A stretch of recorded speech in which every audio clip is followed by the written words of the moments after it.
Buckle up, boys. Time to go to work.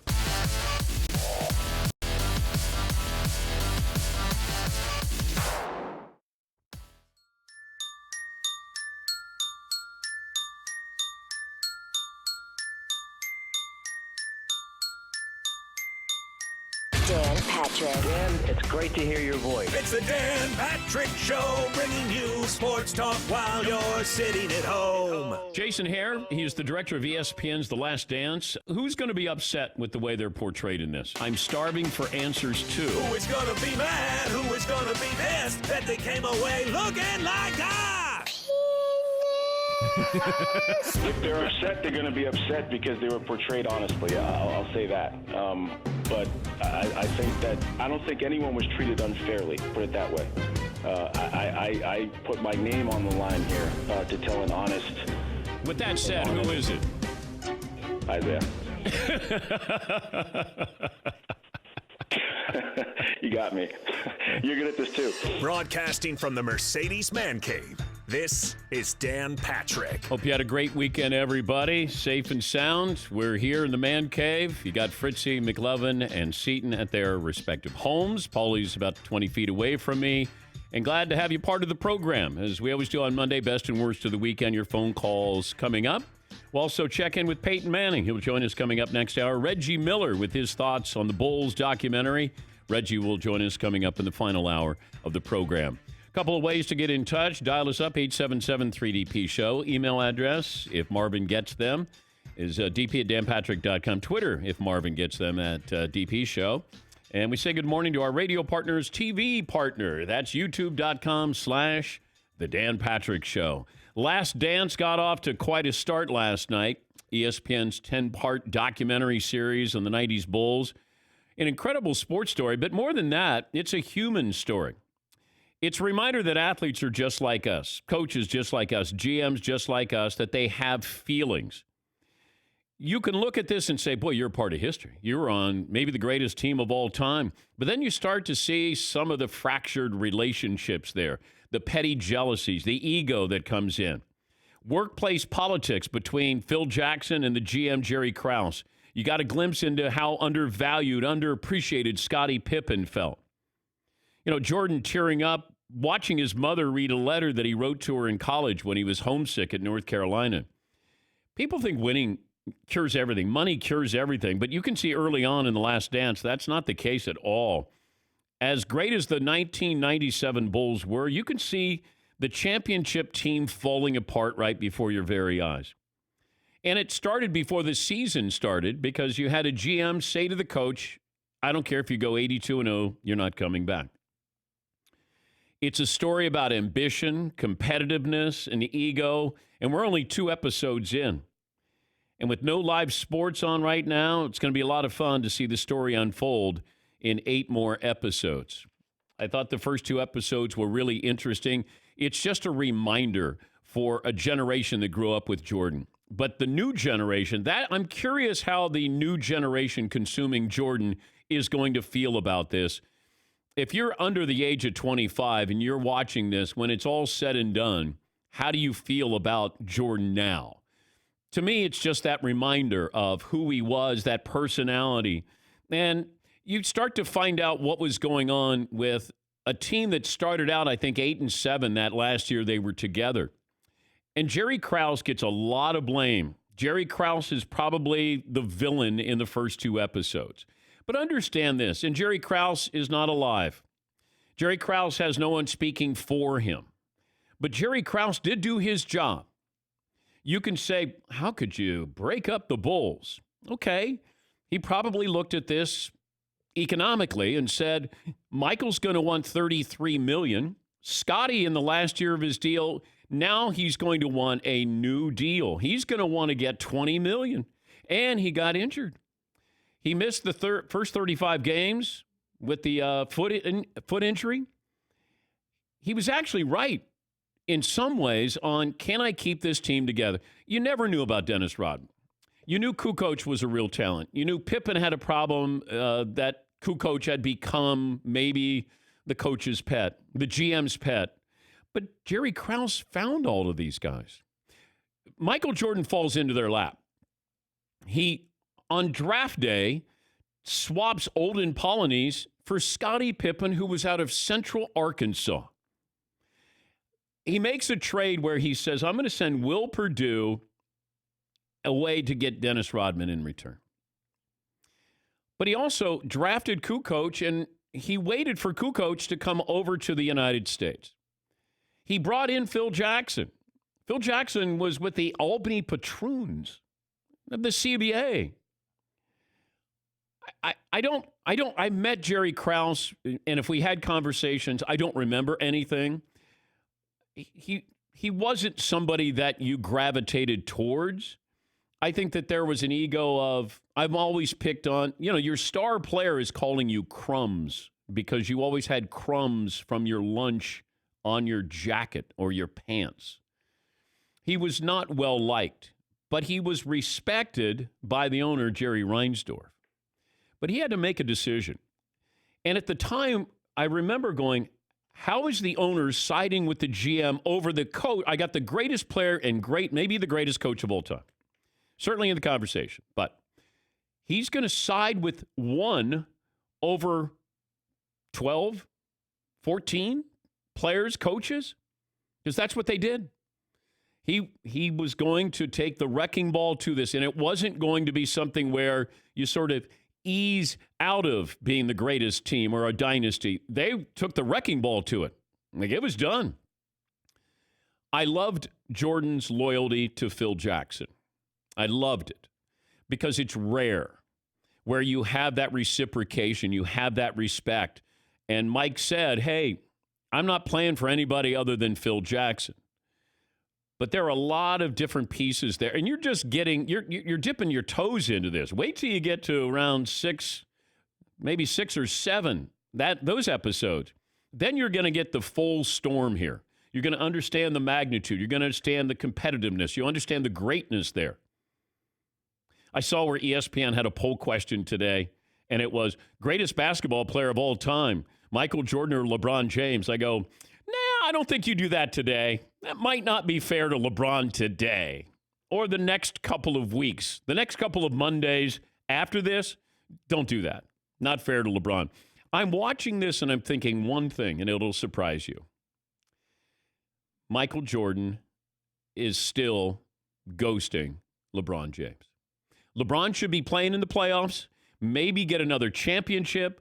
Then he's got 4. Now, all of a sudden, we have a little bit more of a conversation. LeBron's got to sit there just like us and watch this as, we want to make sure that we rub it in. You're seeing somebody who is unlike anybody else we've ever seen. You have the timing with this, which makes it so interesting. They moved this up. Now, they were going to have it in June. Imagine if you had this in June while LeBron is trying to play for a championship. This documentary's not even done yet. And we talked to the director last week. He said, I got a couple of them on the 2-yard line and a couple in the red zone here, but we're going to get it all done. They sped it up to get it out in front of us. And Michael's legacy will grow because of this.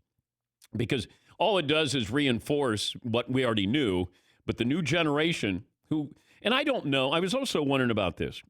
Is there going to be a documentary on a team and or player 20 years from now, 22 years from now, where you go, God, they were fascinating.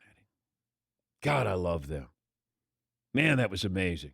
Oh, you had all that infighting. They still do. Now, you're going to say maybe the Patriots. I don't think the Patriots are interesting to people because I got a coach who doesn't talk. I have a quarterback who doesn't want to say anything negative. The only people who would be interesting are the people behind the scenes or secondary players who might give you some cracks in the armor here.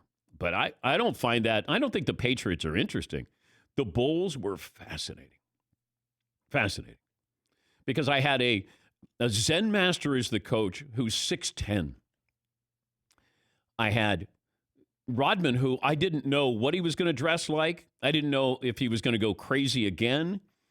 I had Jordan, who we didn't know how great Mike could be. We knew he wanted to be the best player of all time. And he said that. Hey, I want to be the great. There was never where Michael goes, Yeah, I'm okay with being a top 5 player. He wanted to be the greatest.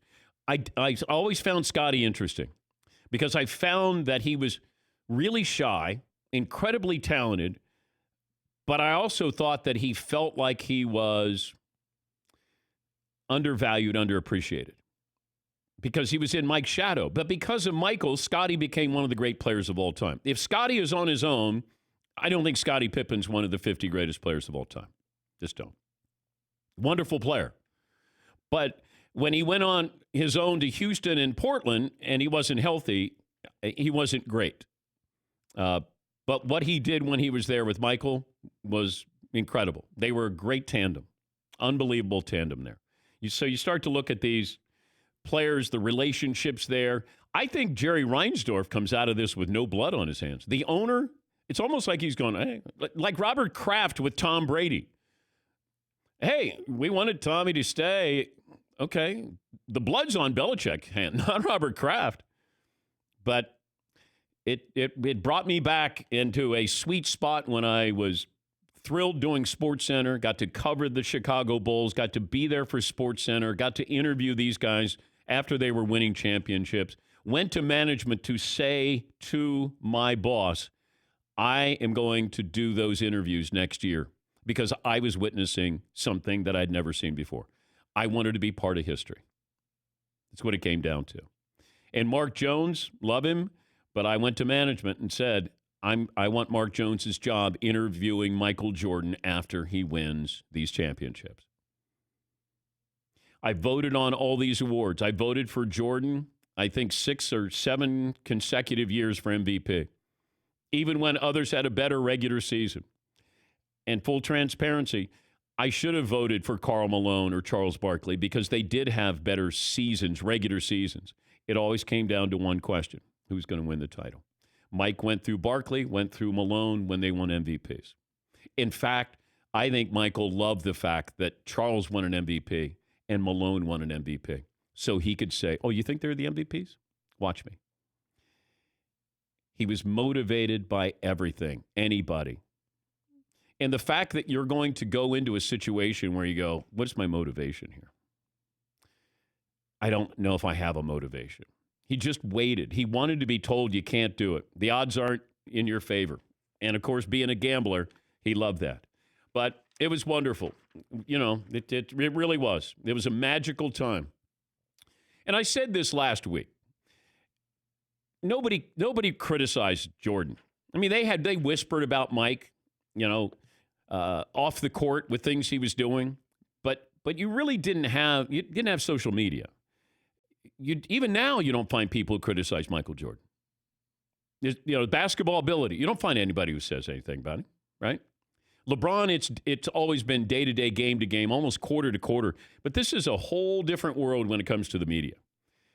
How we approach, what we can say it in real time. Other people can chime in on this, go viral.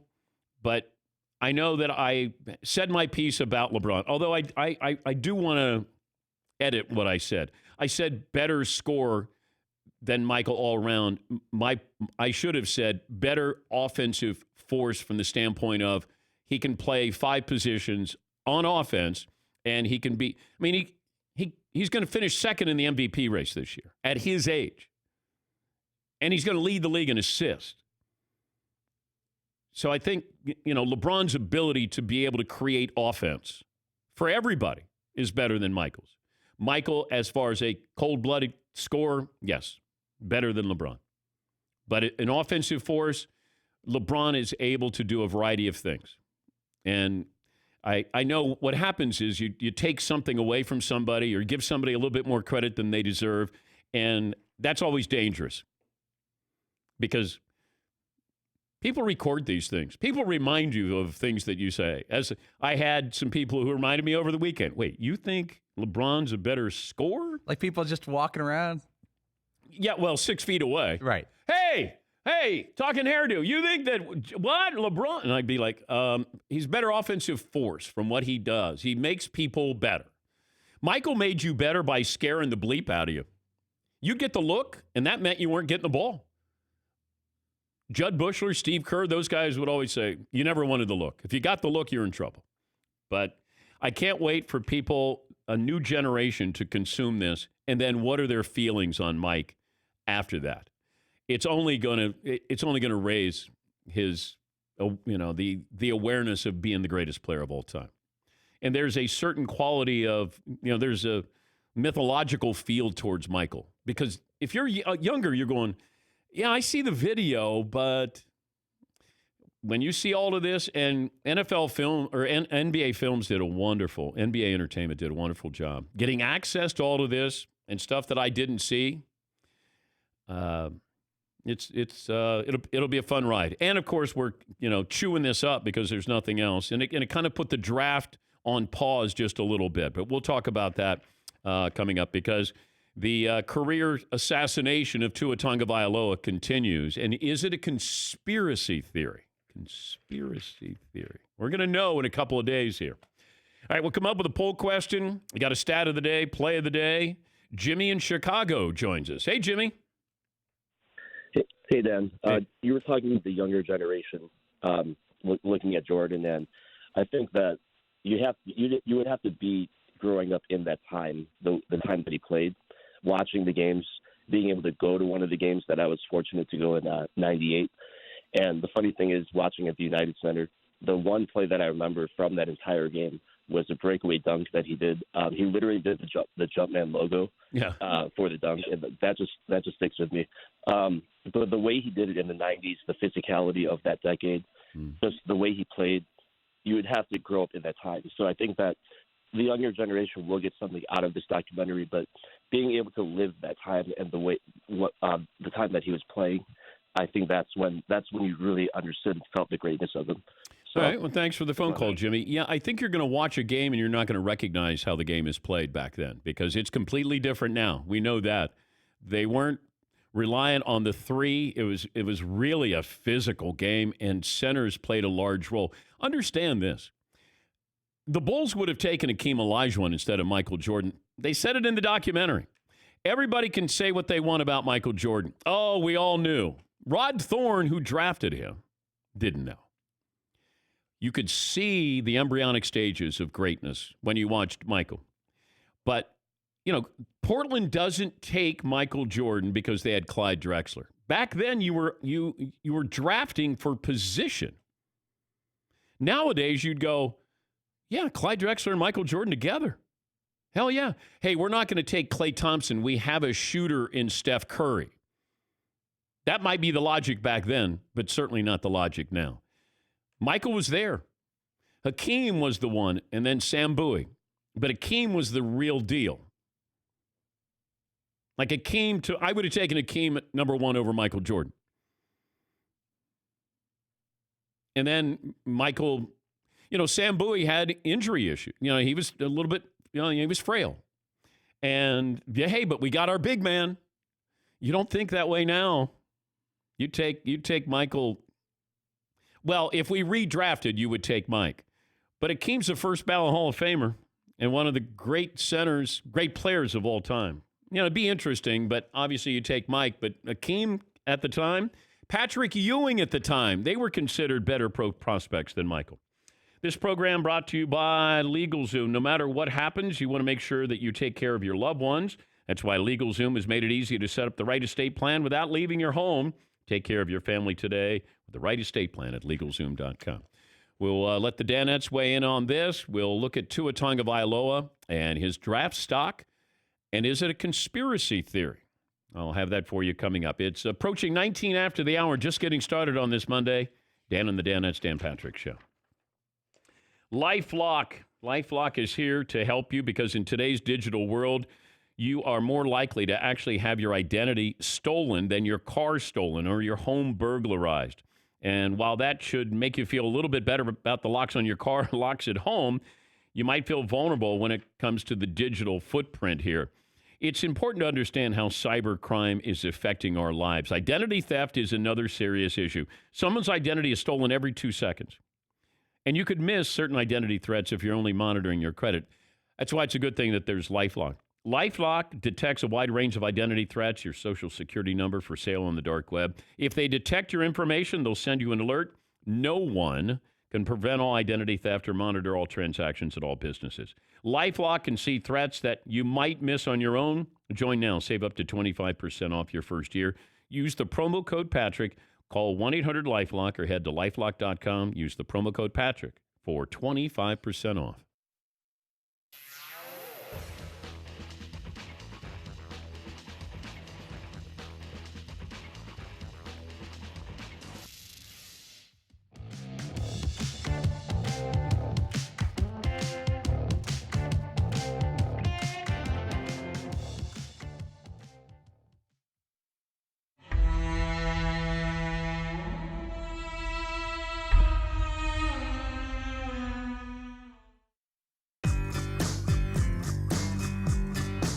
Kicked in high school, were you kickoffs, punts, or just kickoffs and field goals? I'd played so much soccer that I just went out for freshman football and started kicking. But yeah, I do kickoffs and no punt. I was terrible at punting though, for some reason.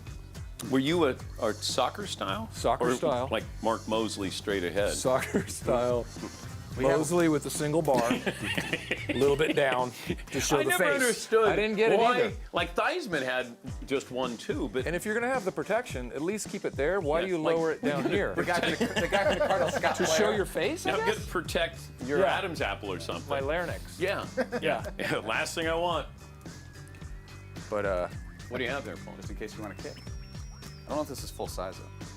I could kick, but I'm afraid I might damage equipment in here. Yeah, this can't continue. Because I can still let it fly. Who'd you lose out to? Are you people? Are you right ready? That's Nick, our cameraman. Did you just aim right for that guy right So there? Nick, I can't. Are you ready, Nick? Oh boy. Yeah. That was a pretty cautious Ready? thumbs up. Oh, I should do the proper. Oh, you're gonna walk and then to the side. I like it. This is out. Oh. There you go. Look at that. Yeah. You avoid all that stuff. Well done. There's a bunch of people that are like, Few nervous people there. You seemed like you knew what you were doing. Yeah, but a lot of nervous. Right down the middle though. You gotta feel good.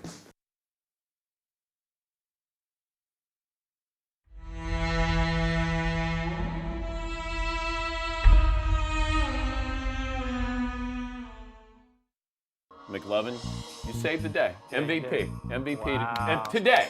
A brand new studio. Our new digs in New York City. The Man Cave South is what it is. Same old McLovin. Dan, it happened again. Today, Tony Dungy stops by the studio to preview the first Sunday of the NFL season. How do you break your glasses? Oh no, you didn't spin. Yep, Dan, he did it again. And even Seton felt his pain. Seeing him do it again, though, it actually made me feel bad for him. It's time for the Dan Patrick Show, live from the Big Apple. I feel bad. I don't really feel bad, but what a doofus.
Make sure you go to rockauto.com, all the parts your car will ever need. Rockauto.com, family business. They founded this back in 1999.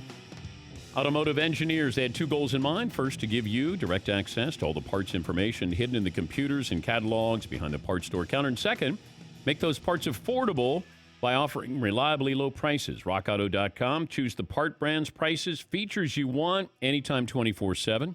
RockAuto.com has a lot of the parts you probably told no longer available. The parts delivered right to your home or office. You don't waste time and money hunting for the parts, phoning, driving, waiting in lines.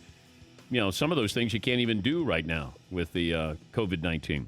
Go to rockauto.com and make sure you tell them we sent you. Right, Dan Patrick in the How Did You Hear About Us box, so they know we sent you all the parts your car or truck will ever need at rockauto.com. All right, we'll go around the room. Now, I want you to be specific on the one thing that stood out with the Bulls documentary. Paulie, I'll start with you. Back when Michael Jordan broke his foot, I think it was the 85-86 year, and they brought him back towards the end of the season, and he wanted to come back, and they didn't want him back because they wanted to get a better slot in the draft. And they capped him at 7 minutes a half. And I'd never heard that the management... A quarter. A quarter? What was it? I think it was 7 1/4. Okay. They told Stan Albeck that if you play him more than that 7 minutes, when it hits 7, like almost a buzzer would go off, and someone was told to Stan Albeck to pull him. And they told him, you'll be fired the next day. There was a game where there was 14 seconds left. They were down 1. And they took Michael Jordan out with 14 seconds left. And they show the footage. It's unbelievable footage of him on the bench. He looks like he's going to have a fit. He really is having a fit. Yeah. And somehow Paxson gets a game winner. But he says they locked the door and they were really mad. He said Michael never got over that with management. Well, they were trying to protect Michael from Michael with his foot. And, looking at this with the long haul, Michael talks about when he and Jerry Reinsdorf, the owner, sat down and they were telling him, look, you got a broken foot coming back from a broken foot. Here are the odds. Here's what both of those parties had to say. Michael asked him, well, if I play, what percentage is there that I'm going to get hurt again? Doctor said, 10%. And I just lost it. I said, look, it's 10% chance, but it's 90% chance that I won't. And then I chimed in to the doctors, what happens if the 10% kicks in? And they said, well, then his career would be over. Wow, everybody's just thinking about the negative. Well, I think the glass is half full. Everybody thinks it's half empty. So I said to Michael, you're not understanding the risk-reward ratio. If you had a terrible headache and I gave you a bottle of pills, and 9 of the pills would cure you, and 1 of the pills would kill you, would you take a pill? And I look at him, I said, depends on how bad the headache is. It's not a glass half full or glass half empty. It's a glass that's 90% full or 90% empty in his mind. Seton, what stood out to you? Well, sort of to echo a little bit what you said in the first segment, but just how much everybody hated Jerry Krause. And yet, you can't really argue with a lot of the decisions that he made. They seem to be the right thing to do, just like that example with the foot. The right thing to do was to sort of limit Jordan's minutes and look long-term for his career. Or, the trade that they pulled off to get Pippen or some of those other moves. It was almost like, he did a lot of good things, but nobody really liked the guy. Just the fact that, and I've told this story, I know, many times, but I'm there covering that draft where I got Olden Polynice and Scottie Pippen. And back then when we were covering the draft, I was sitting next to Olden Polynice, and Pippen, I believe, was behind me or in front of me. One another, you got a hat. So they had team hat on. Olden Polynice had a Bulls hat, and Scottie had a Seattle Supersonics hat on. And all of a sudden, we're interviewing them and just asking them about going to their new teams. And then you hear, we have a trade, the Bulls and the Supersonics. So Scottie and Olden Polynice exchange hats. And then all of a sudden you go, all right, let me ask Olden Polynice about the Seattle Supersonics. Like you're just going, this is crazy. That just happened. And you think about the Bulls wanted Scottie Pippen. And really nobody had heard of Scottie Pippen out of Central Arkansas. We would know about him now. But back then, nobody knew anything about Scottie Pippen other than this was a guy who had sort of the abilities to maybe be something good, But you just didn't know because he didn't play against anybody. But here's 6'7", long arms, looked like he had a nice shot, good defender, but we had no idea. We knew about Olden Polynice. We had seen Olden Polynice play. Yeah, Paul.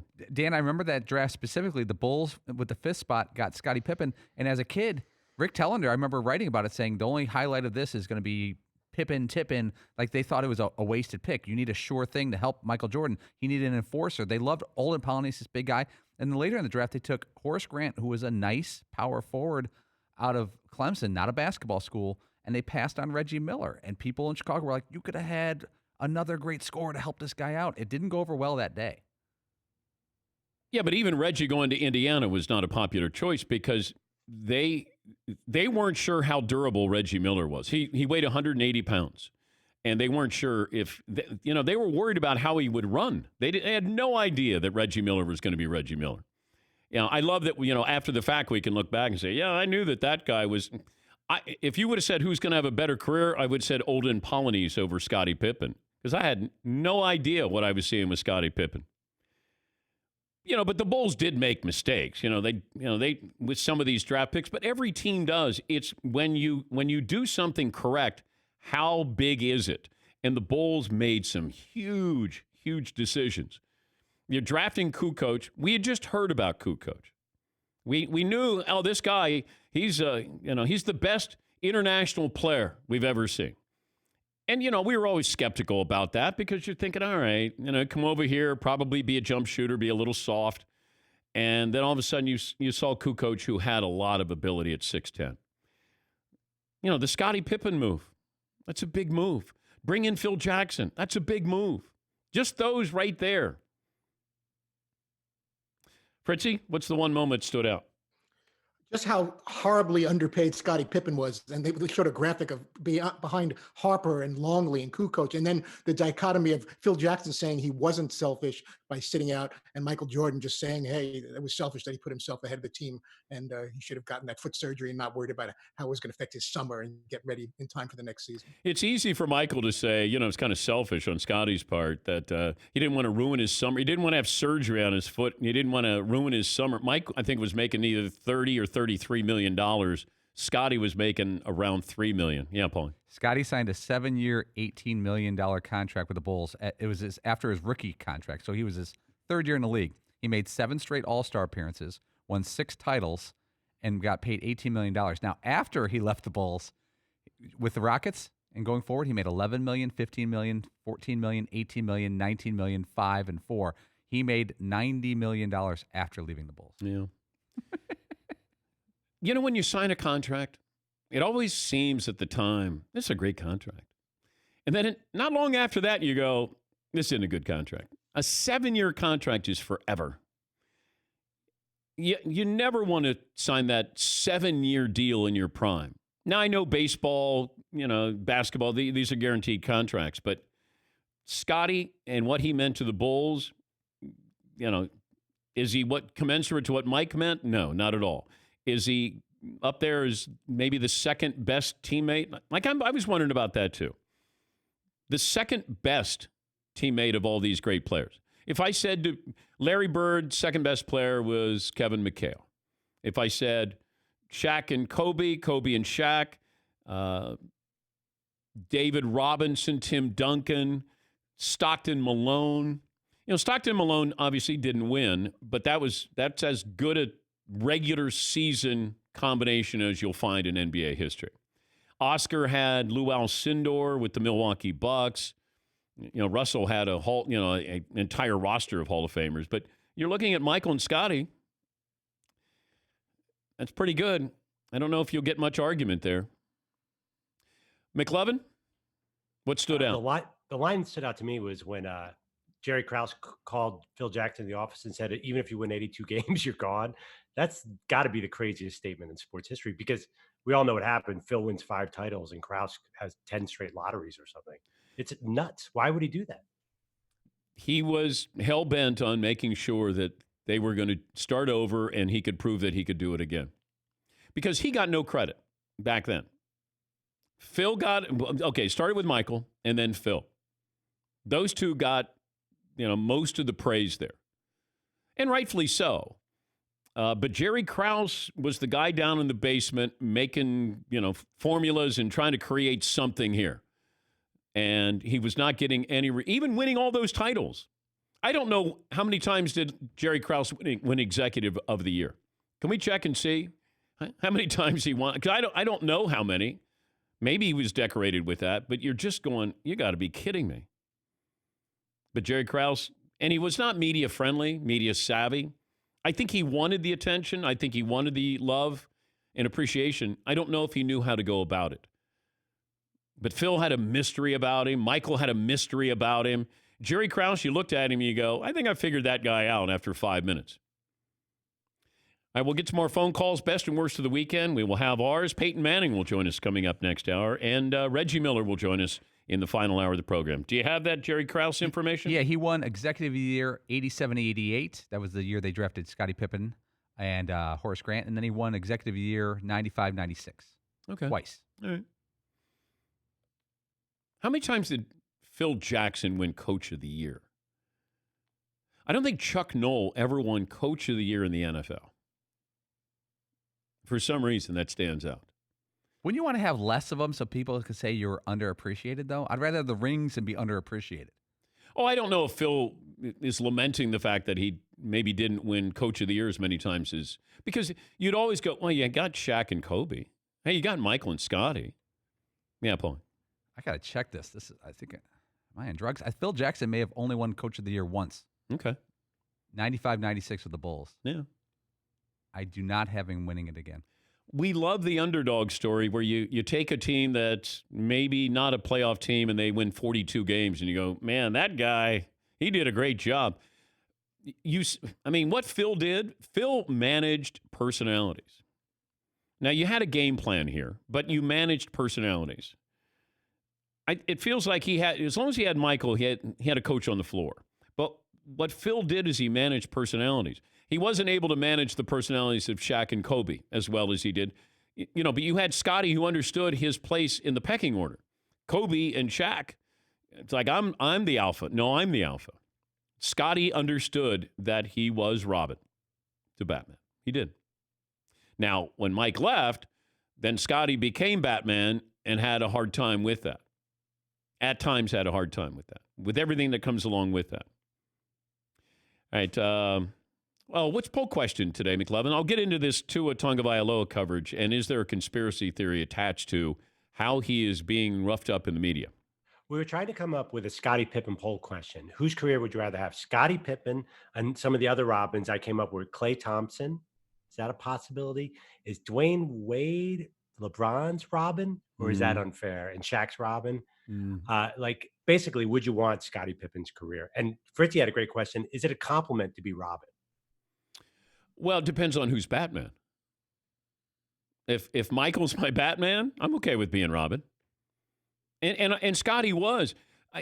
But did Dwayne Wade have to learn how to be Robin to LeBron's Batman? Because if you're Batman and then all of a sudden, LeBron comes down, you might be reduced to being Robin after that. But if you respect him and you're fine with it, I think Dwayne Wade appeared to accept that and was good with that. Shaq and Kobe, they could never settle on who was Batman, who was Robin. And I'm sure if Kobe were alive today, he'd think that he was Batman. And Shaq would tell you that he's Batman.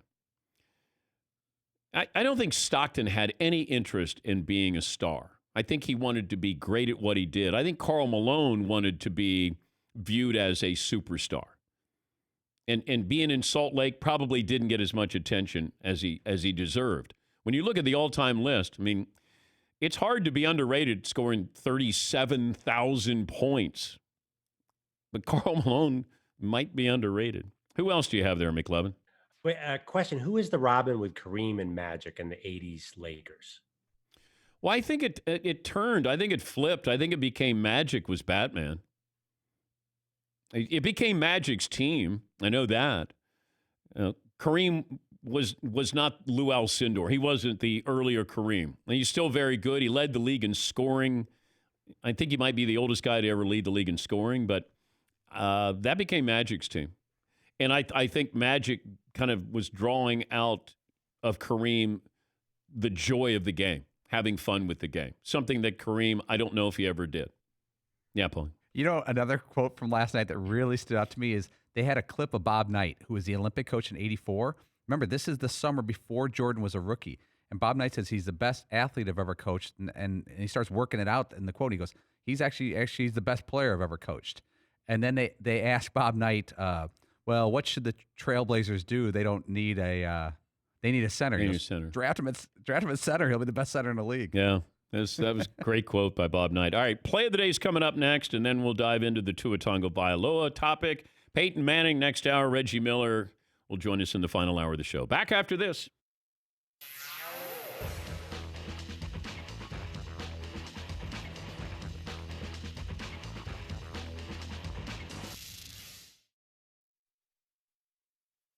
Check, check, mic check. Morning. Good morning. Morning. What's going on, fellas? Hello, everybody.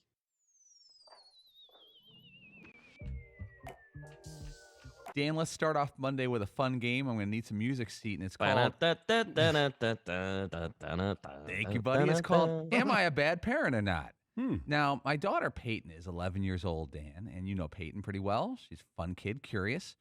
She got a deck of playing cards this weekend that she found at the crib, and she started looking up different kind of card games, the ones that she doesn't know already. And she found a game, and she asked me, she goes, Dad, can you teach me how to play Texas Hold'em? And I said, because that is a game where you gamble. I know you can gamble anything. You can gamble cupcakes or whatever it may be. She's 11 years old. But she wants to learn how to play Texas Hold'em. She goes, Dad, would you teach me? I'm not an expert, but I know how to play the game. Let's go around the room. Should I teach an 11-year-old how to play Texas Hold'em? Sure. Why not? Really? Yeah. Absolutely. I got no problem with that. Trust me. What you're about to get into later with your daughters, Texas Hold'em, you're going to go, and I was worried about Texas Hold'em.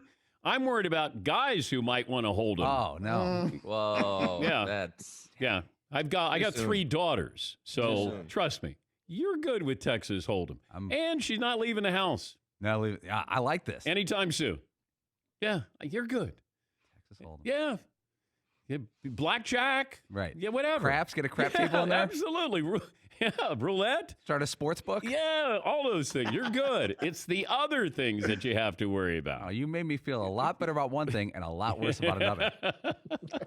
You're welcome. Happy Monday. And I'll see you tomorrow. Long week ahead.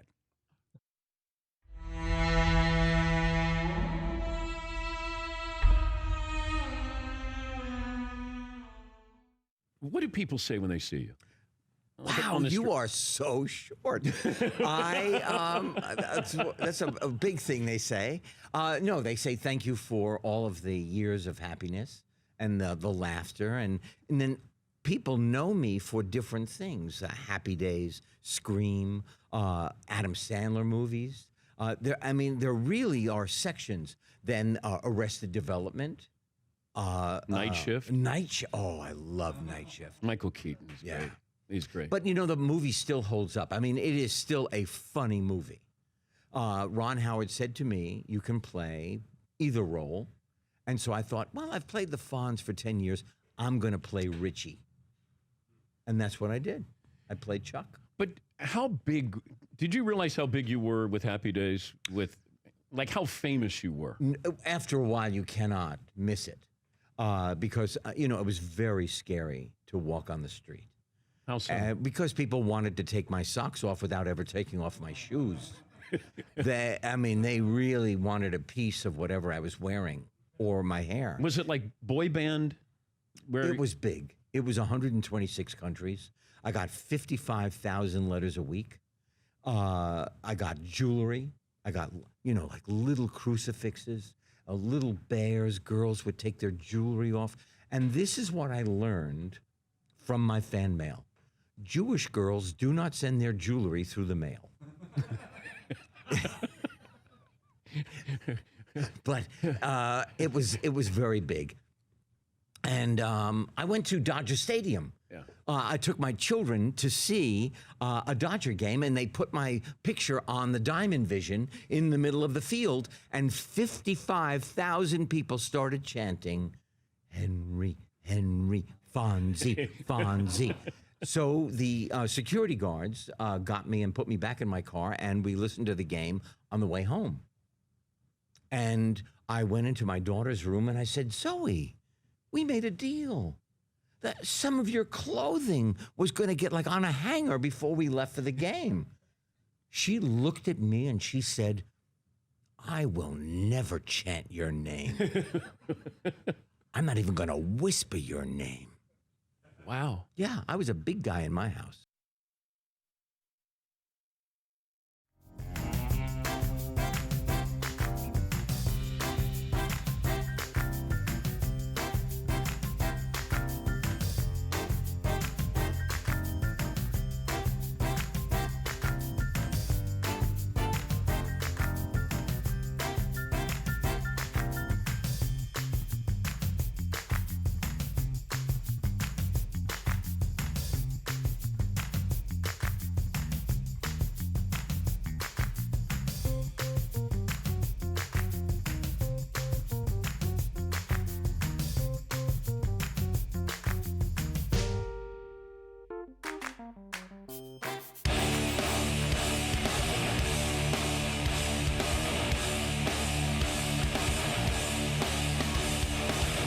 Oh my God! The play of the day. Runner left side, got it! They're gonna play it and play it. This is the play of the day.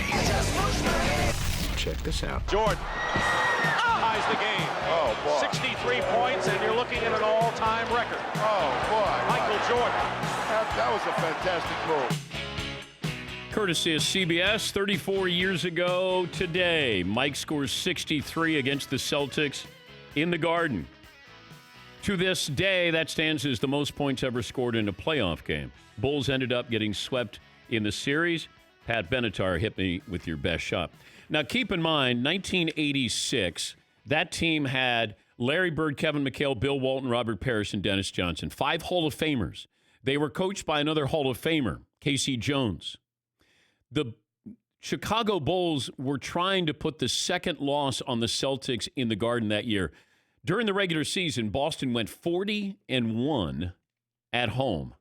Only team to beat them that year, the Portland Trailblazers. Play of the day brought to you by the great folks at LegalZoom. No matter what happens, you want to make sure your loved ones are protected, taken care of. That's why LegalZoom has made it easy to set up the right estate plan without leaving your home. Take care of your family today. The right estate plan at LegalZoom.com. Michael put up 63 points, didn't have a three-point shot. I think he might have taken just over 40 shots in that game, made most of his free throws. But that's when Larry Bird, the ultimate competitor, is saying, that's God disguised as Michael Jordan. What he did. He also put up, I think, like 49 in a game against the Celtics. Just wild stuff. All right, I mentioned Tua Tagovailoa. The Wonderlic test scores came out, and at first it was reported that he had a 13. And then it was reported that was last year that he took the Wonderlic while at Alabama, and then he took it again this year and I think got a 19. One of these days, these players are going to say, I'm not taking the Wonderlic. Because if you're going to make it public and then all of a sudden we start to look at, the intelligence level of some of these players, and it's unfair to them.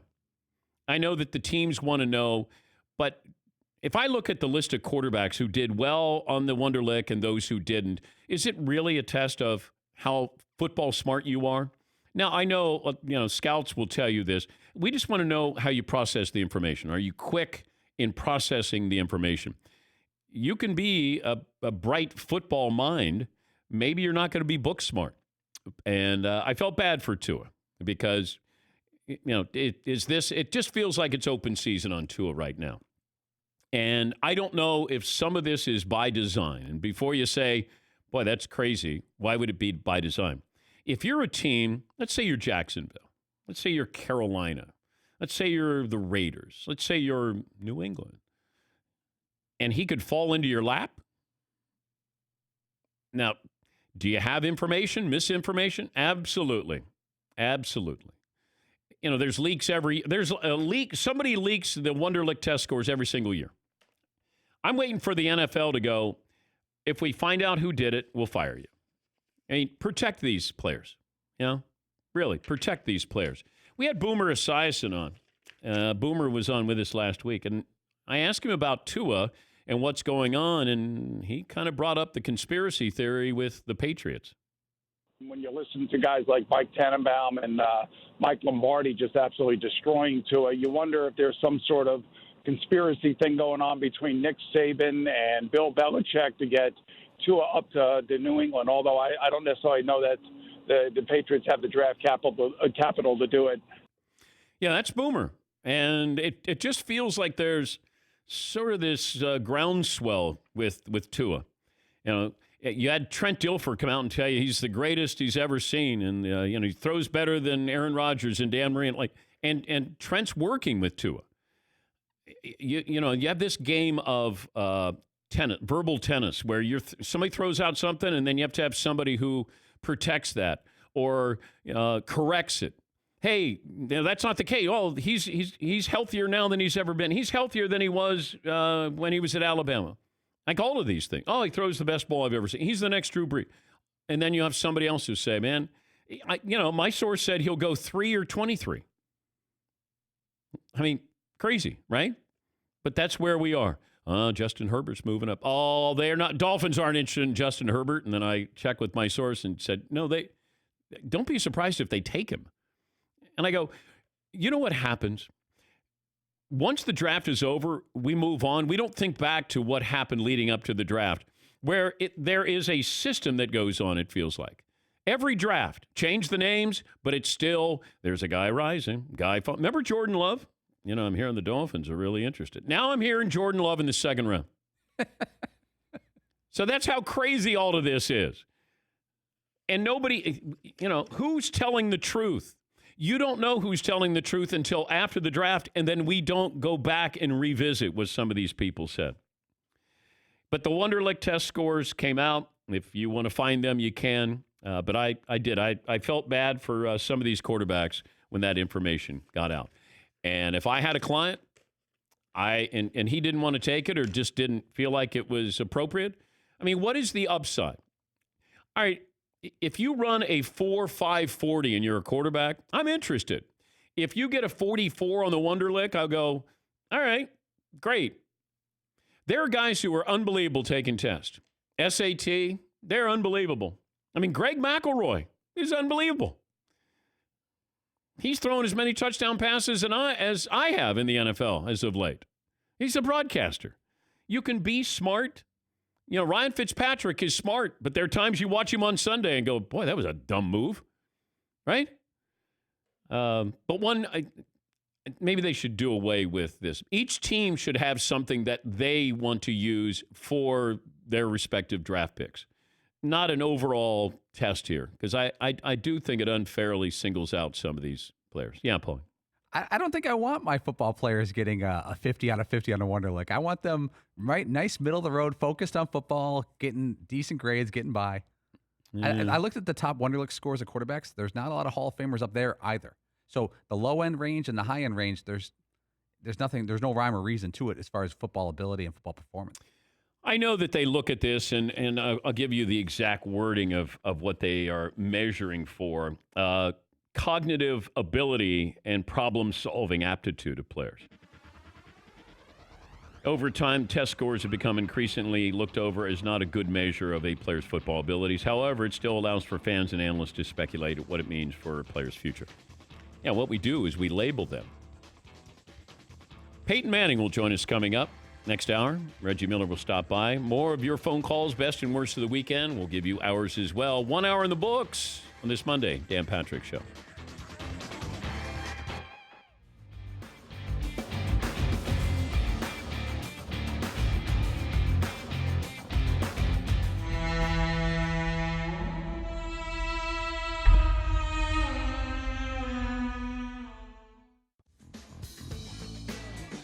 You went down hard.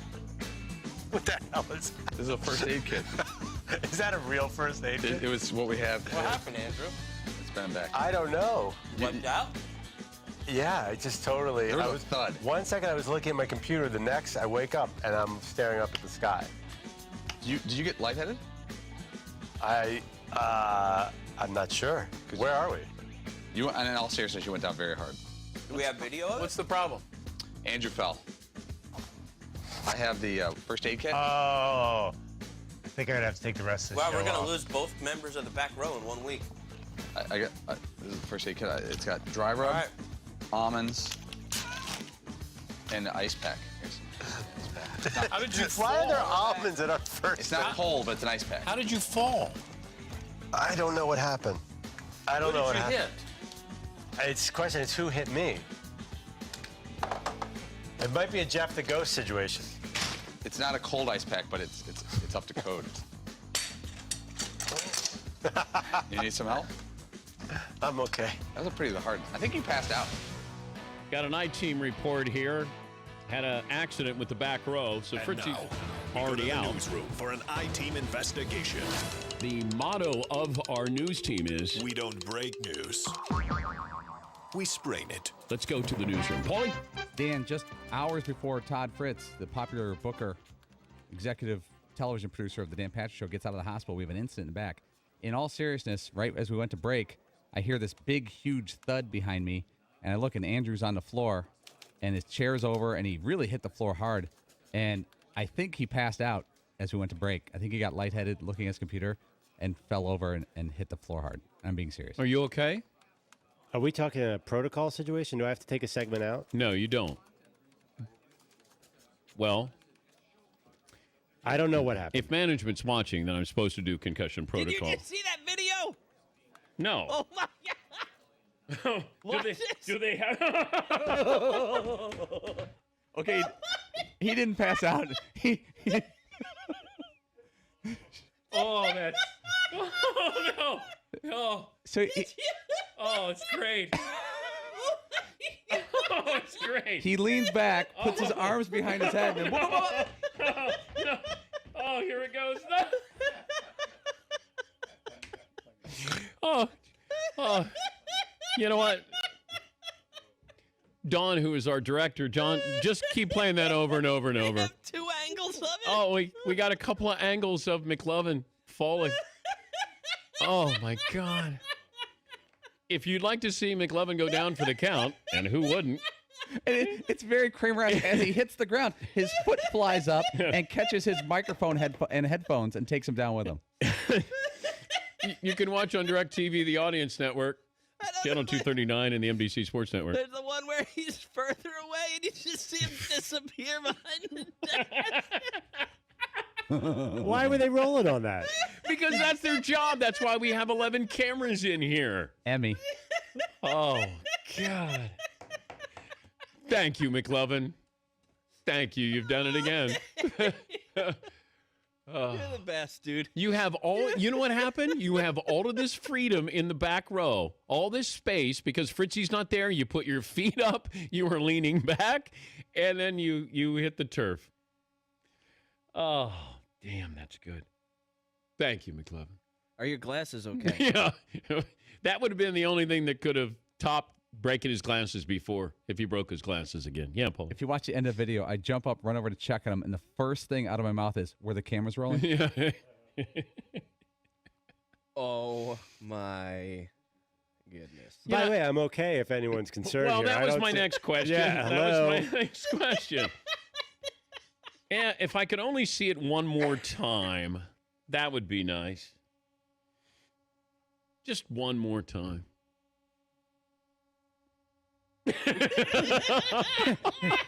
and he's grabbing for air as he's going down. Just the face that like, oh.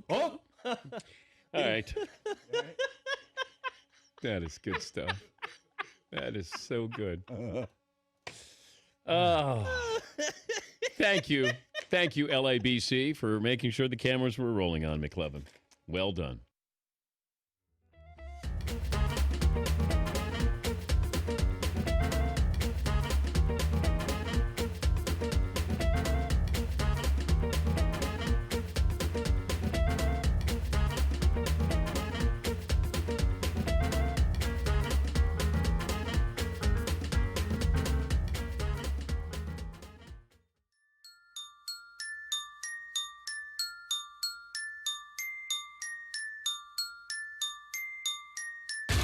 Patrick. Dan, it's great to hear your voice. It's the Dan Patrick Show, bringing you sports talk while you're sitting at home. Jason Hare, he is the director of ESPN's The Last Dance. Who's going to be upset with the way they're portrayed in this? I'm starving for answers, too. Who is going to be mad? Who is going to be pissed that they came away looking like that?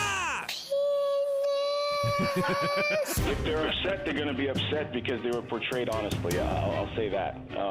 But I think that I don't think anyone was treated unfairly. Put it that way.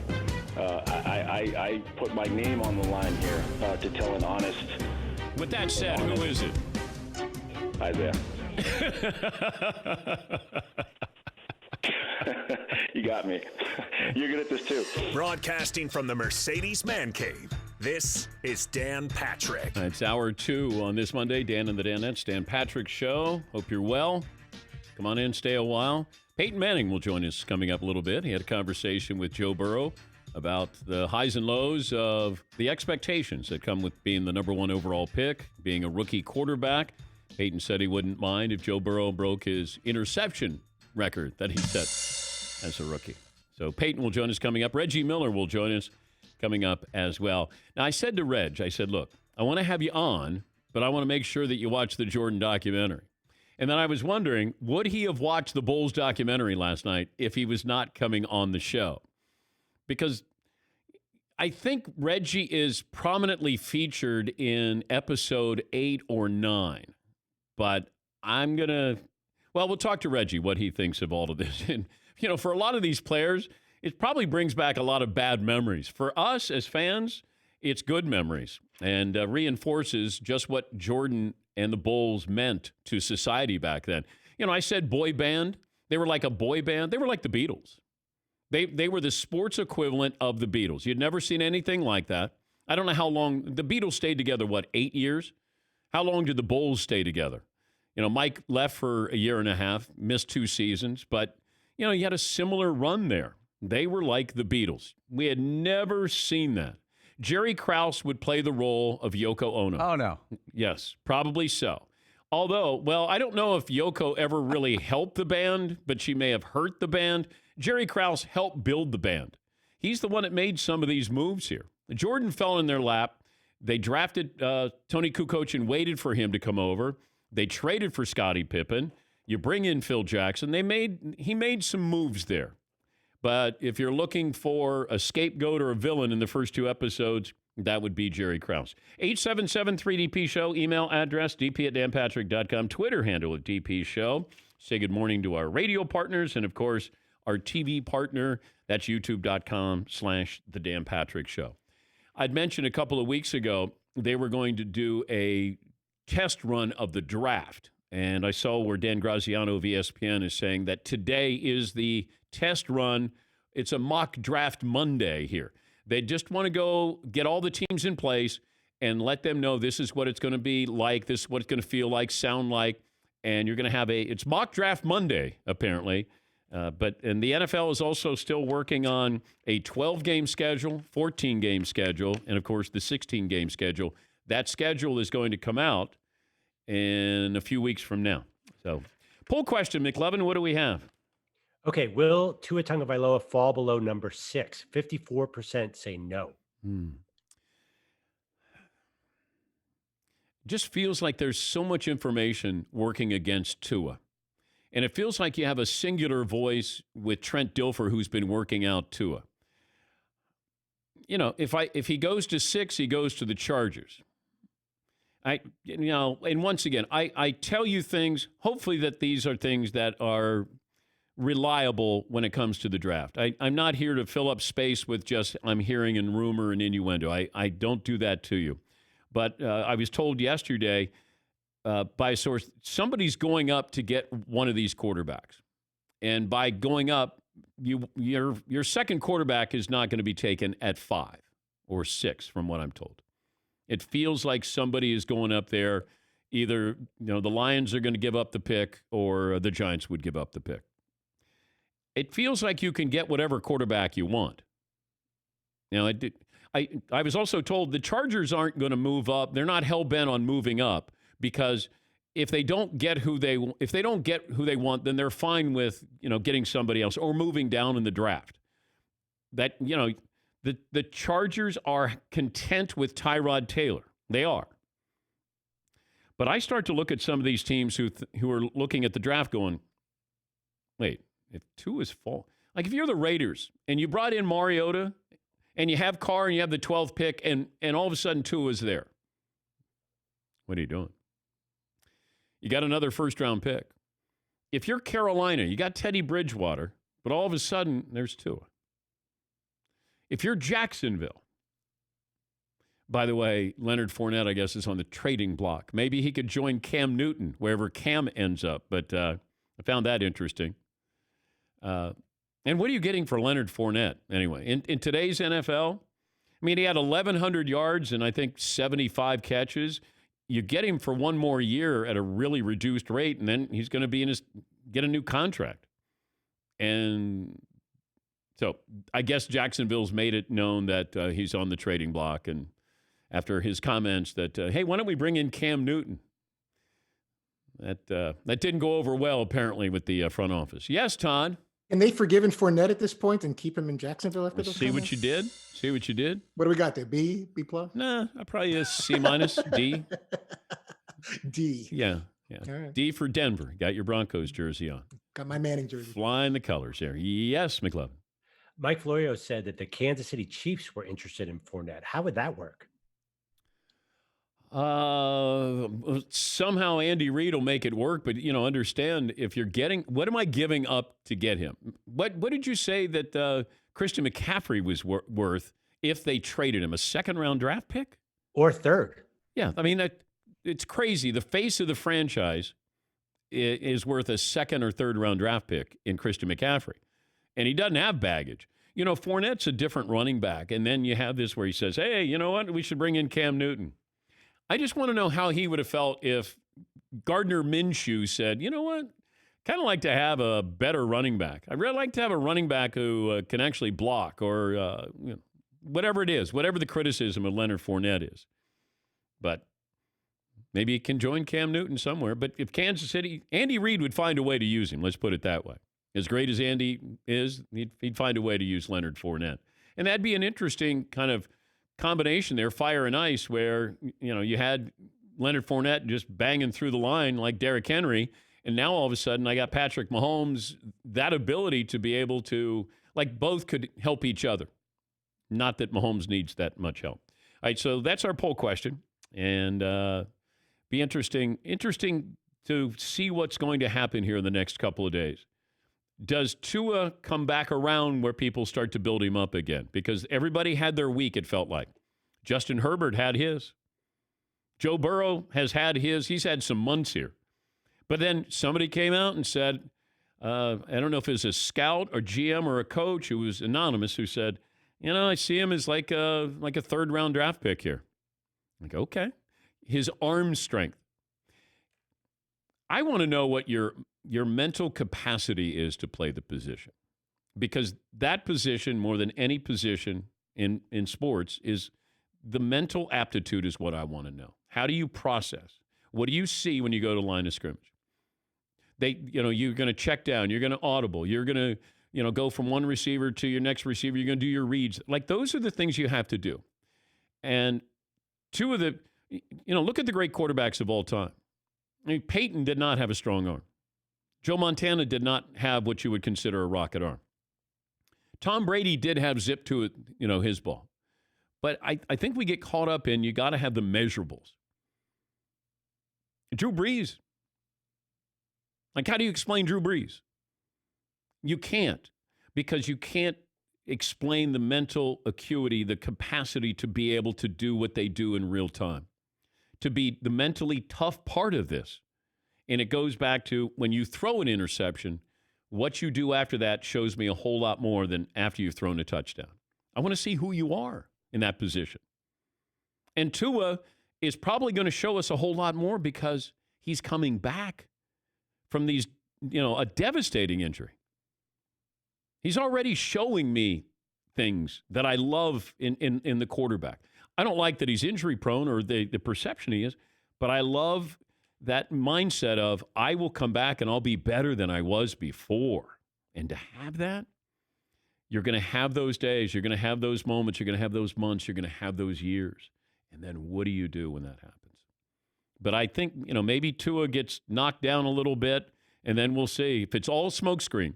Because when I come in next Monday, the first thought I'm going to have, question I'm going to have, opinion I'm going to have is on Tua Tagovailoa. What was real? And we're going to find out Thursday night. And then whatever happens on Friday, but even Friday morning, I'll be asking about Tua Tagovailoa. That'll be the first thing. Unless something crazy happens, like the Dolphins do go all in on Joe Burrow and just say, here you go. Here's your 4 first-round draft picks, and then we're going to take Justin Herbert. Justin Herbert is the safe pick, but you got to take risk in the NFL. Coaches, GMs, owners take risk all the time. Sometimes it works out, sometimes it doesn't. But when it does, you go, oh, man, I saw that coming. Patriots getting Randy Moss. We're going, why did they want? He's not the Patriot way. Corey Dillon. Like, you take some chances on some of these players. Sometimes it works, sometimes it doesn't. Yeah, Paul.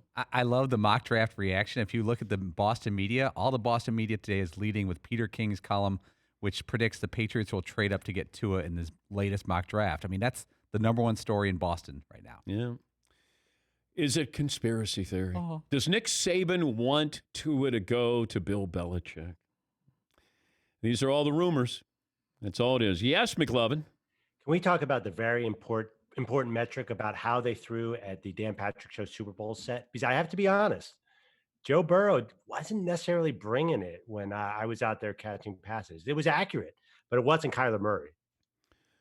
Well, what I want is, Joe did a little better in the interview process than Kyler did. But, I don't care how strong your arm is. I really care how accurate you are. And can you throw people open? Joe Burrow and Tua had the luxury of having, NFL talent at their wide receiver positions. Now you have to throw your receiver open. And that's the hard part with all of this. And Peyton can obviously speak on behalf of that. Knowing what you need to know in real time. And that's the mental capacity of being able to process information.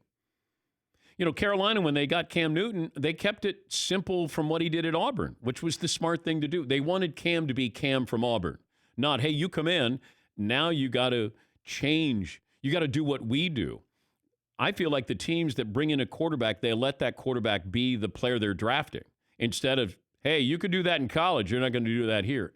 I want to draft you. Like Marcus Mariota, I wanted him to be more like he was at Oregon, and it felt like he was I don't know. There was trepidation there. He was not pushing the envelope. He was not being the aggressor. He was not forcing you to make a decision like you have to react to me. And I think the great quarterbacks make you react to them. It's like John Wooden would never call a timeout.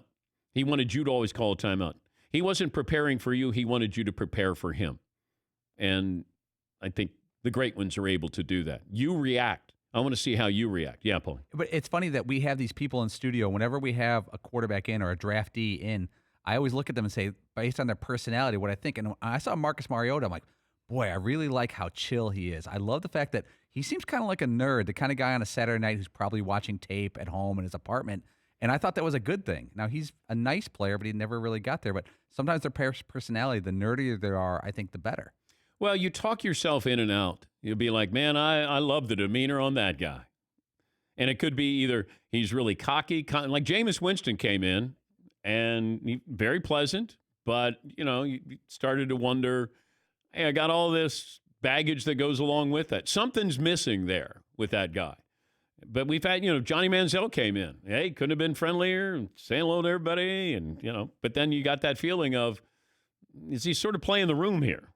And he was working the room a little bit there. I would love to see a defensive lineman or defensive end going after a quarter. Instead of the Wonderlic, I'd like to just say, hey, let me see what you come up with because we're going to have that guy come in and try to hit you. Instead of just throwing at the combo, I want to see if somebody's chasing you, how do you react here?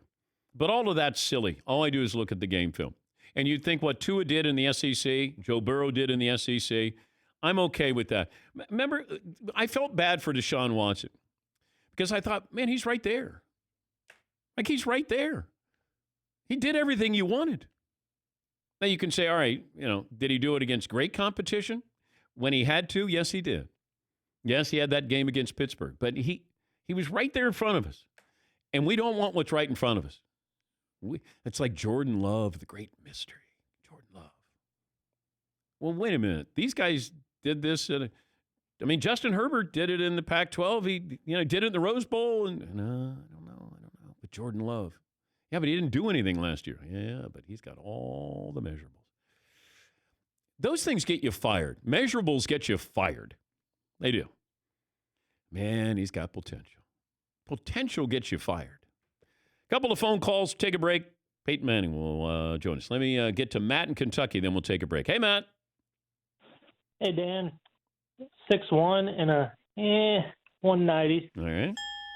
First, I just want to say thank you to you and what you and the Danettes are doing during this time. I'm a chaplain at a hospital here in Kentucky, and just getting to listen to you before I go into work and after I go into work just really helps give me a little bit of escape time from this pandemic. Glad to help. Thank you. Yeah. Best of the weekend. My wife gave birth to our baby girls. And so I just wanted to ask a question to you and some of the Danettes I know have girls. Any advice for being a girl dad? Enjoy it. Enjoy it. And be a good listener. Be a good listener. That's the best thing I can tell you. All right, we'll take a break. We'll talk to Peyton Manning and more of your phone calls as well. 17 after the hour. This is The Dan Patrick Show. You check things all the time, email, you check your Instagram. What about checking something as important as your credit? Discover makes it quick and easy. And it's free, even if you're not a customer. Check your FICO credit score, and that's the score used by 90% of top lenders. You can do that for free. Checking your score is not going to hurt your credit either, and you can check each month for changes there. The Discover Credit Scorecard is free for everyone. Learn more at discover.com/credit scorecard. Discover.com/credit scorecard. Limitations apply.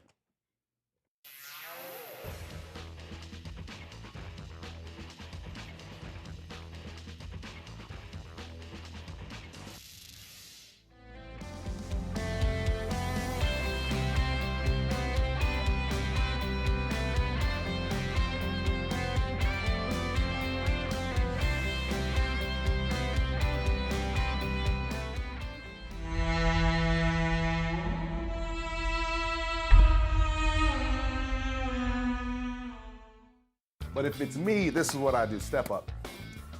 You look at Dan. I'm coming. He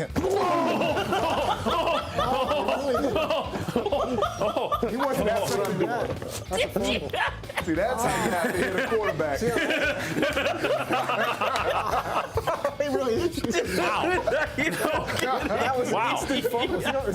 He really popped him there. So how many sacks do you have in your career now? And that's how you Wow. So you're not expecting it. That was a major fumble. That's how you hit it. That's great. I didn't see that. The season's over. Don't cry on camera, McLovin. You look at Dan. I'm coming. He wasn't that set on the See, that's how you have to hit a quarterback. He really hit you.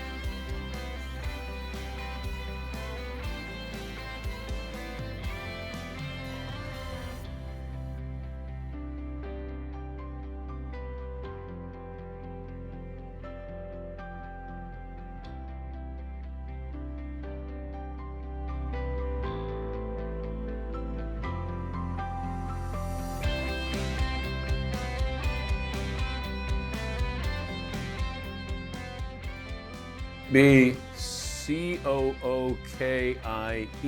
time. What? Wait, you know how to spell? C-O-O-K-I-E? Do you know how to spell? You're incredible.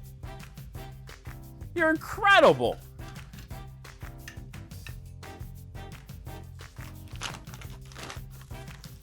Well, let's come in here. Let's come in here. How about a cookie? Who wants a cookie? Come here. Come here. Come here. Can I? Good girl. Good girl. Good girl. There you go. Yes. I know your owner doesn't treat you well, but I'm here for you.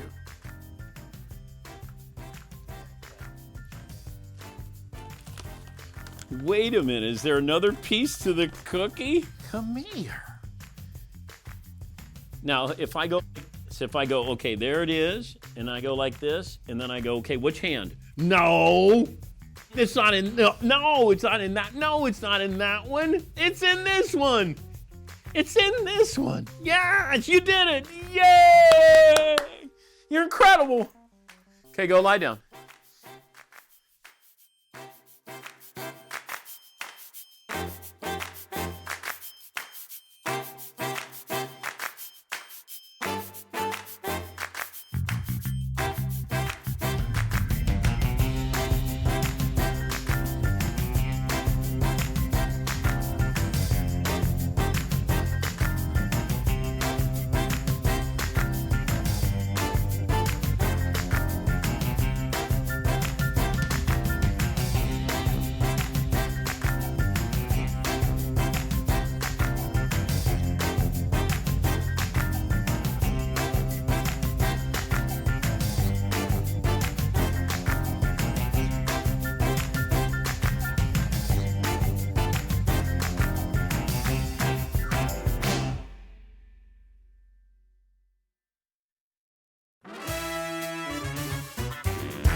Peyton Manning has accepted the All-In Challenge with a round of golf and dinner being auctioned off for charity. The winner and two friends will play a round of golf with the two-time Super Bowl champ, followed by dinner with 10 of their closest friends.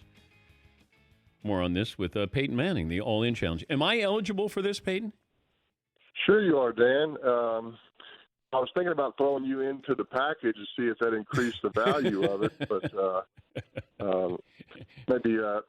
maybe in the fourth quarter of the auction, I'll add that in. Okay. If you need me for a little help, bring me in from the bullpen. Are you fun playing golf with? I think I am. I mean, that's kind of why I play golf, is to have fun. I enjoy playing with good people. Whether it's my brothers and dad or my teammates or just buddies here from college or whatever it may be. That's kind of what it's about for me, to have some laughs and to put the phone down and to get away. So that's kind of what I thought about doing, was creating something where we can have some fun, have lots of laughs, and go to dinner at a local restaurant in that person's hometown, maybe support it if they've been struggling, and tell some stories, and like I said, have some fun, maybe have a memorable day and evening. Have you played golf with Michael Jordan? I never have.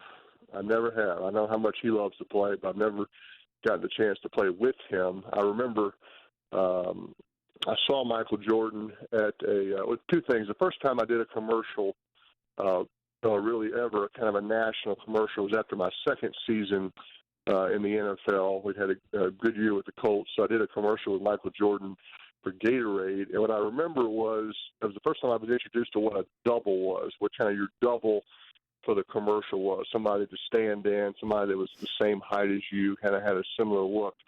And I think Jordan's double just made a killing doing all of Michael's commercials. I mean, he'd travel wherever he was.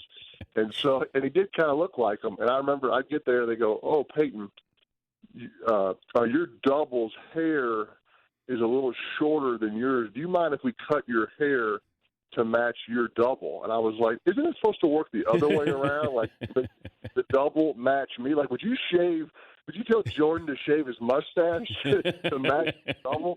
So that's kind of when I knew Michael Jordan was who he was, and I was a little further down the ladder. But I remember when we won the Super Bowl in Indianapolis, I saw Michael at a golf tournament in Charlotte, and I was I guess I'd kind of gotten used to hearing sort of congratulations, great job. You're kind of on that circuit. I remember seeing Michael Jordan. He said, "Hey, Peyton, congratulations. You got a long way to catch up to me to get this championship." Thank you, Michael. Thank you very much. I thought he would hold up, one hand like five, like you're five behind him. Right. He may have, but he made it very clear, so it kept me humble, which was a good thing. But the difference between, like, you played golf with Tiger, right? I have. Okay, yes. But that competitiveness, and Mike, I don't know how people turn it on and off, the competitiveness. When you play with Tiger, is he competitive? Well, I mean, it's the odds are kind of stacked against me. He doesn't. The times I play with Tiger, he doesn't really like to give shots, and so he'd say like, "What's your handicap?" And I was like, "I don't know. I'm a 9." He's like, "I'll give you 9 shots," and I'm like, "But you're not a 0." He's like, "Yes, I am." I'm like, "No, you're not. You're like a +7 right now. So I'll take 16." And he's like, "No, I'll give you 9." I'm like, "Well, this is not, So I mean, we can never get it figured out on the first tee, so therefore it really wasn't much of a match. We're talking to Peyton Manning, the All-In Challenge. Give people more details on this and some other people involved in this. By the way, I saw where your brother's giving away the Corvette that he won at the Super Bowl when he was the MVP. I have the card, Peyton, that says Eli, because I presented that to him. I was telling you the story, last week. Right.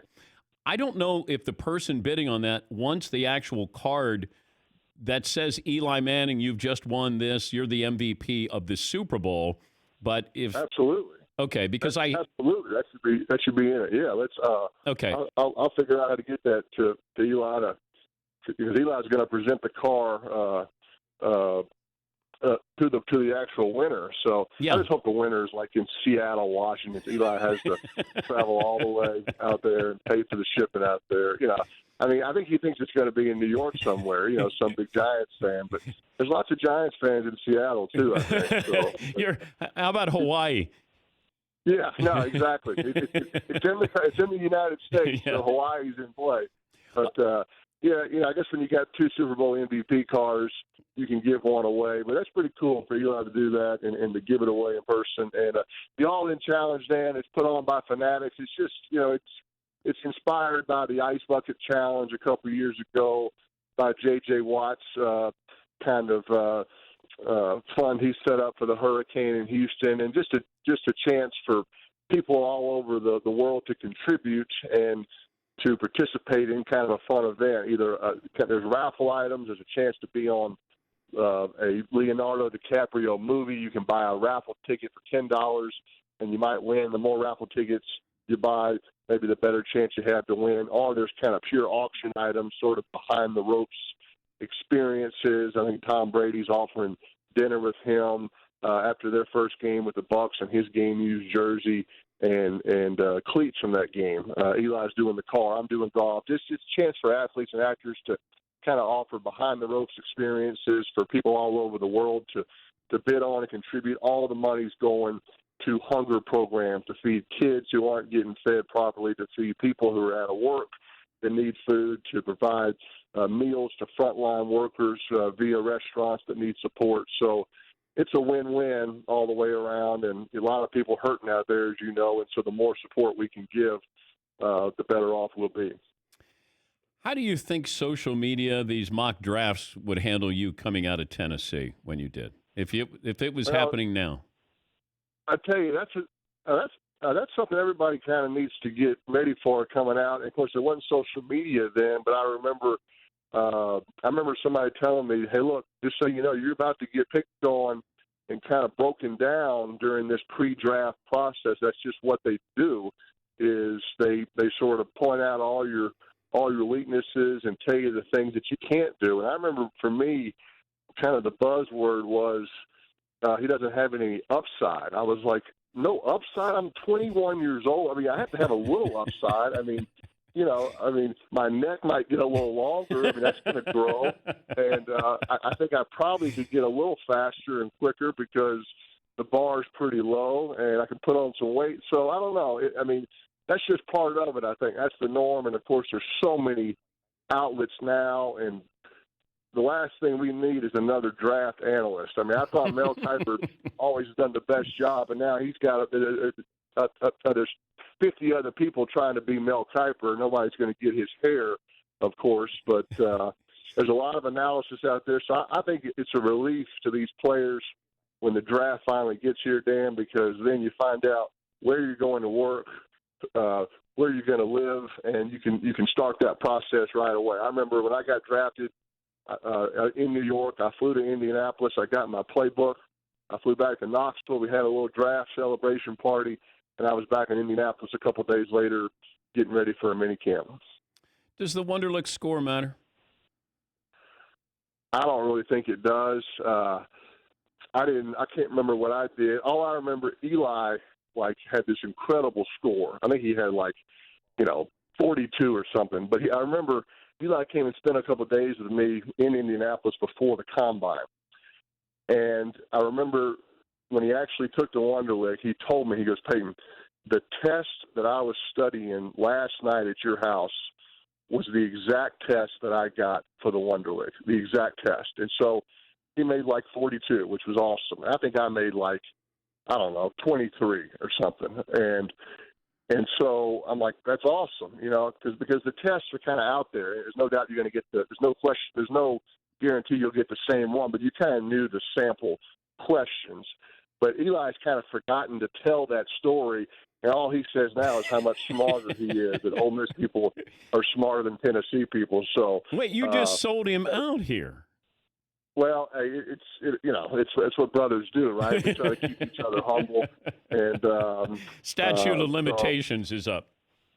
That's exactly right. That's exactly right. I have Eli at 39 and you at 28. Okay, there you go. So yeah, he beat me. And I mean, how would you, Dan? How would you do, Dan? I remember this was a question on my Wonderlic test. You're 17 years old. Your sister is let me think. Okay, I got it.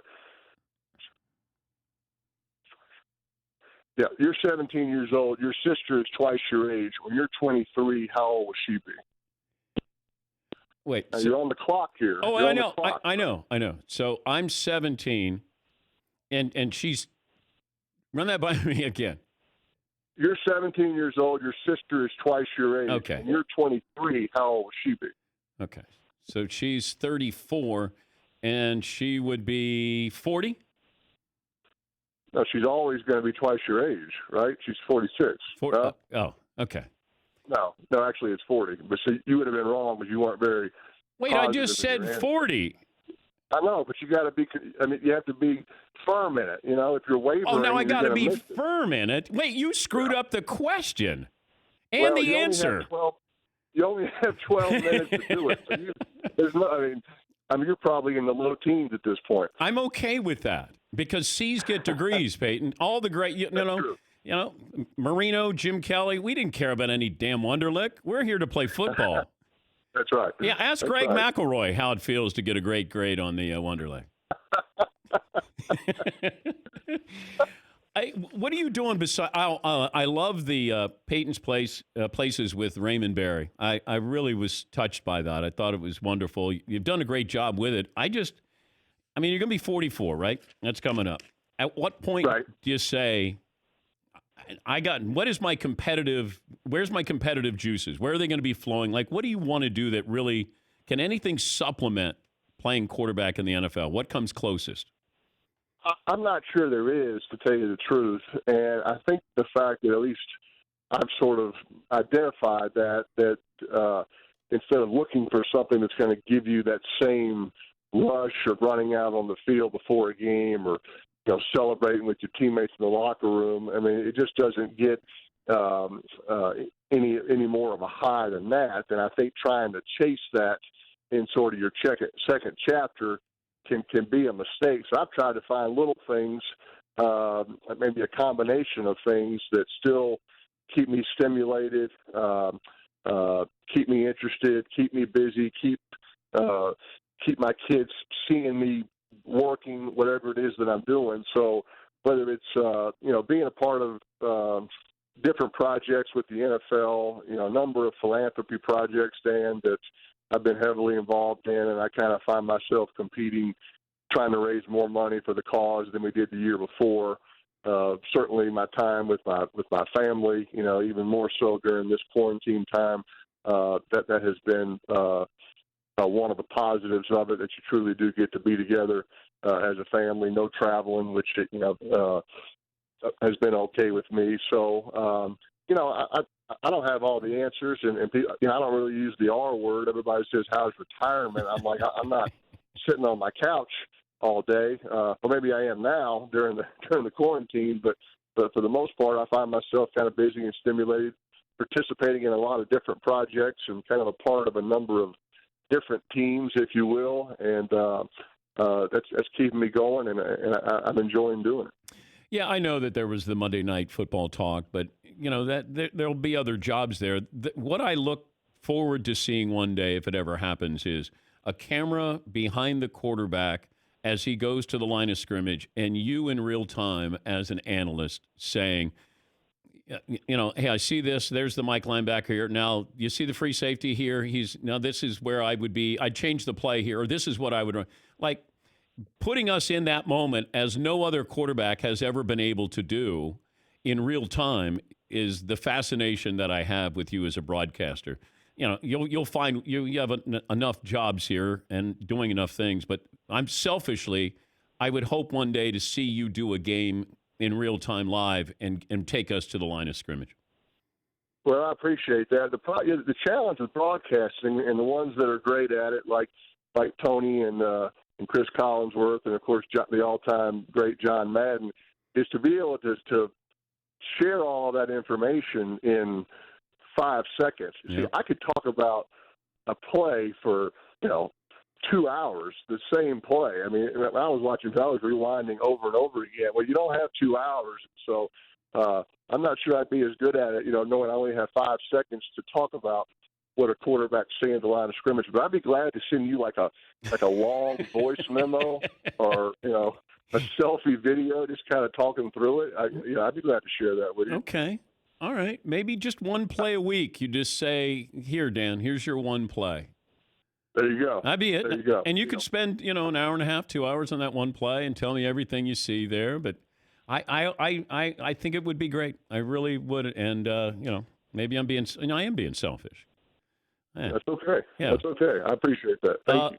Now, I want to send that card to Eli, so give me somebody to send it to, because it's the actual one that or just give me your address on the air here, and then I'll just send that. I was joking about that, about giving me your address. It's just send it to Mile High Stadium. Mile High Stadium. I'll get it. Yeah. I want to make sure Eli gets it. Okay. I will. I'll Okay. be sure. I'll be sure he gets it. Eli is breaking news. He's got 4 kids at home, homeschooling. He is coming out of retirement, coming back to play football this week. So there's your breaking news. Wait, Peyton, is he willing to play for the Chargers now? Yes. All's forgotten. All's forgiven and forgotten. That's how desperate he is to get out of the house. He'll play for the Chargers. Once again, it's fanatics.com, the All-In Challenge with Peyton Manning. There's so many great opportunities there, auction items there. And Peyton, congratulations for what you've been doing. And certainly Peyton's places have been wonderful as well. Thanks, Dan. Thanks for having me on. You guys stay healthy and stay safe. That's Peyton Manning. Yep. Eli is coming out of retirement there. Now, I got to send that card there. Funny guy, man. Yeah. I gotta send that card. That's the one I read off of when Eli got that card. That's good stuff there. That's funny, dude. Oh no, what, the Chargers part of it? Yeah. I don't think the Chargers fans are going to be laughing about that, but that's okay. Yeah, Paul. It doesn't matter how old you get. You always have a little brother, and the little brother always gets it. Between giving out the fact that he had the prep test for the Wonderlic, and that's why he nailed it, and the fact that he's got 4 kids at home and wants to come back and play. This program brought to you by the great folks at Mercedes-AMG. Be prepared for whatever comes your way. The all-new GT 4-door coupe, because life is a race. Visit your local dealership for a test drive today. If you missed any interviews from the Mercedes-AMG Man Cave, go to the Dan Patrick Show app. Watch and listen from inside the Mercedes-AMG Man Cave. Mercedes-AMG, driving performance. Our best and worst of the weekend, and your phone calls next.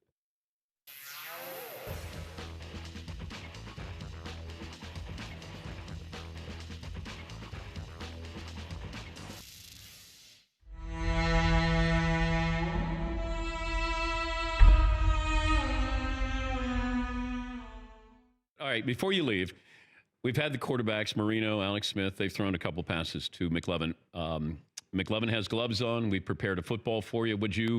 Could you light it up a little bit? Yeah, I'll light it up.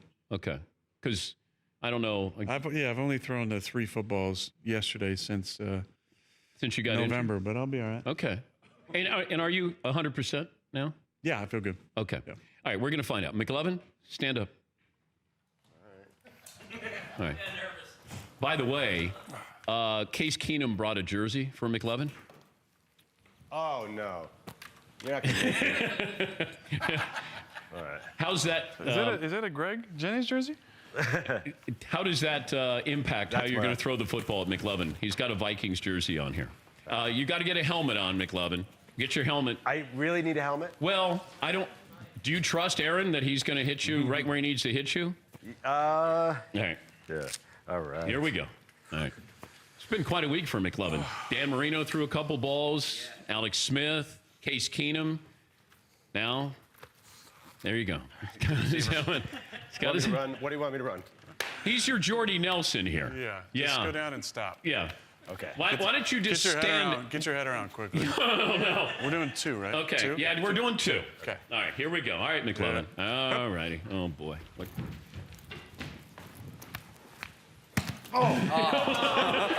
That was the easy one.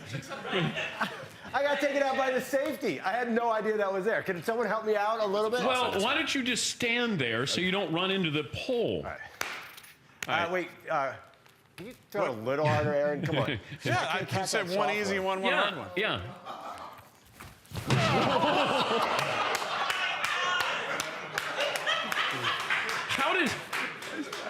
Aaron, how does anybody catch that ball? Yeah. Is he gone? You just get your hands up, get ready. No. One more? Oh, boy. Okay, one more. Dude, look at the ring it left on the window. Do you see the window there where it hit? All right, here we go. Okay, you caught it. It did not hit the ground. He survived the ground. Well done. Thank you, buddy. I'll see you next week. Let's see. Aaron Rodgers. Thanks, boys. Thank you. Deion Sanders will join us coming up next. I think McLovin got roughed up just a little bit there with his hand. I think you hurt your hand there. Are you? That second one was terrifying. Are you okay? Did it almost break the window? It put a dent. It put a little imprint there. Yeah, I can read the commissioner's name on the window there. That was like Randy Johnson throwing to John Kruk.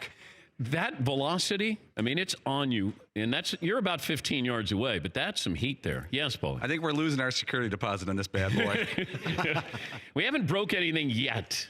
What other quarterbacks are coming through here? Is there anybody like an older who's guy? on the show tomorrow? Oh, Drew Brees tomorrow. Oh, yeah. Oh, he's not competitive. That's not going to be a problem. I know.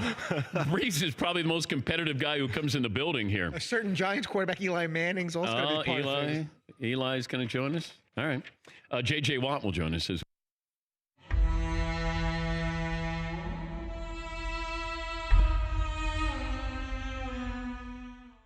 So we thought... There you go. Oh, that Paulie is going to play the role of Brady. Okay.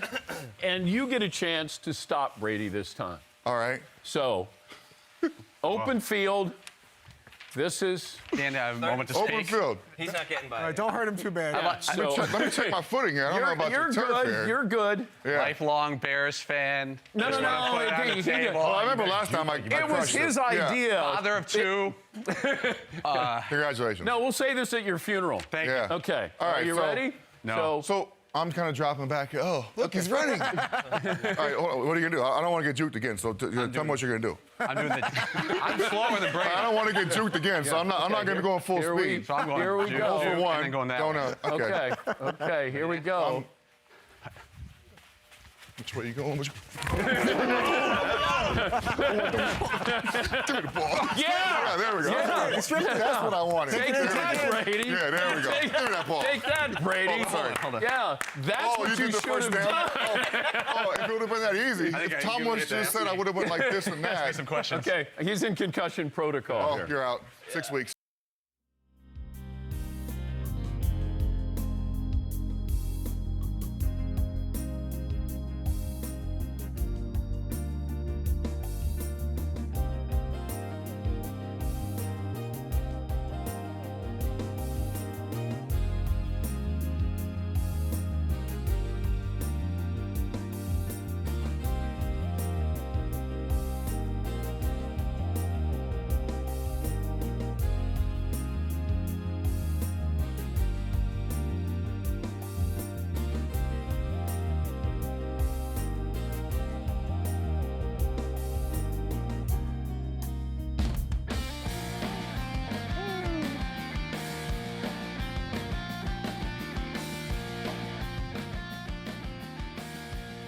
Got a lot of T-shirts, danpatrick.com. Got a Meat Friday T-shirt, Meat Friday apron, sausage off sticker. We got the Quarantine This T-shirt, the Tampa Bay T-shirts. Go to danpatrick.com to pick up yours. We'll give you our best and worst of the weekend. Got the information from Peyton Manning, and I can send out the card that I had on the podium that night when Eli won the MVP in the Super Bowl, and then he got that Corvette that he is going to auction off. So we'll send that card to Eli and make sure that that's included with the car. We got a scoreboard winner, Fritzie's scoreboard every morning. He puts up some numbers, home and away, 41-63. Marty in New York, the Syracuse area, is the winner. 63 is Michael Jordan points on this day. Correct. 41. 1967 was the date. 1967 with 41. A famous 41 from the Northeast in baseball.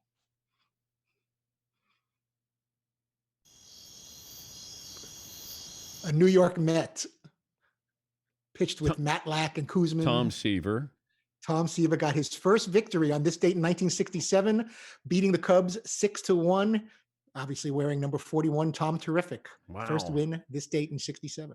I wouldn't have guessed that, but the 63 is Michael Jordan on this day. Marty in New York got that.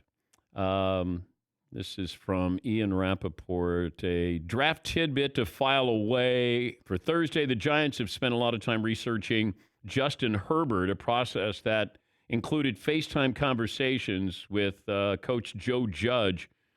Per Mike, who's doing that, McLovin? Ian tweeted it. Maybe Garofalo. I'm not sure. One of those I just want to make sure I give people the right credit. But is that real, Dan? Is that like a? I have no idea. I don't know what is real. Anything that comes from a team, I don't think it's real. I feel like the Giants want to trade out, and the Lions. If I'm the Lions, I want to trade out as well. Unless I feel like Okuda from Ohio State is Darrelle Revis, then I need a little bit more help there.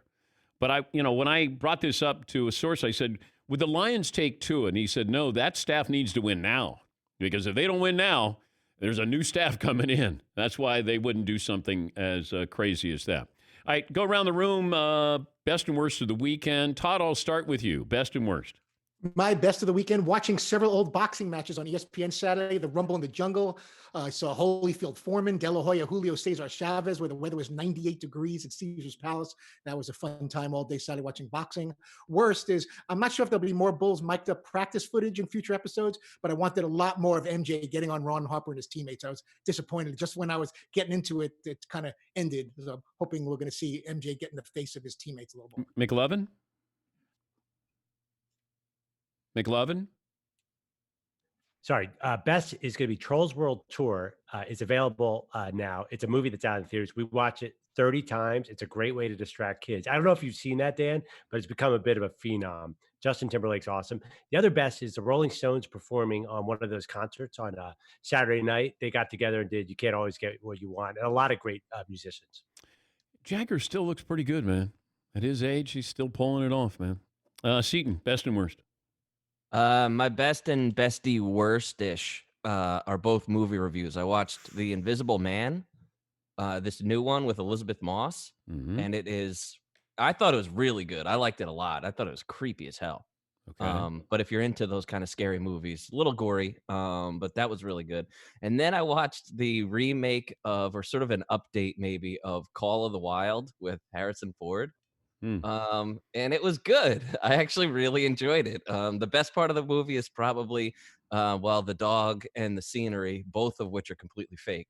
But it did give me sort of a lump in my throat at the end of it. I'm like, oh my God, what's wrong with me, dude? They're good movies though, and definitely like kid okay. But wait a minute. Call of the Wild is kid approved. Invisible Man, definitely not. Paulie, best and worst? Stumbled on a channel on Saturday afternoon and watched an entire Herschel Walker game. I think it was cut down to an hour. He ran for like 225 against Tennessee or something like that. And it was fascinating to watch Herschel Walker in college. It felt like he was by far the biggest, strongest, fastest person on the field, and he happened to be in the running back position.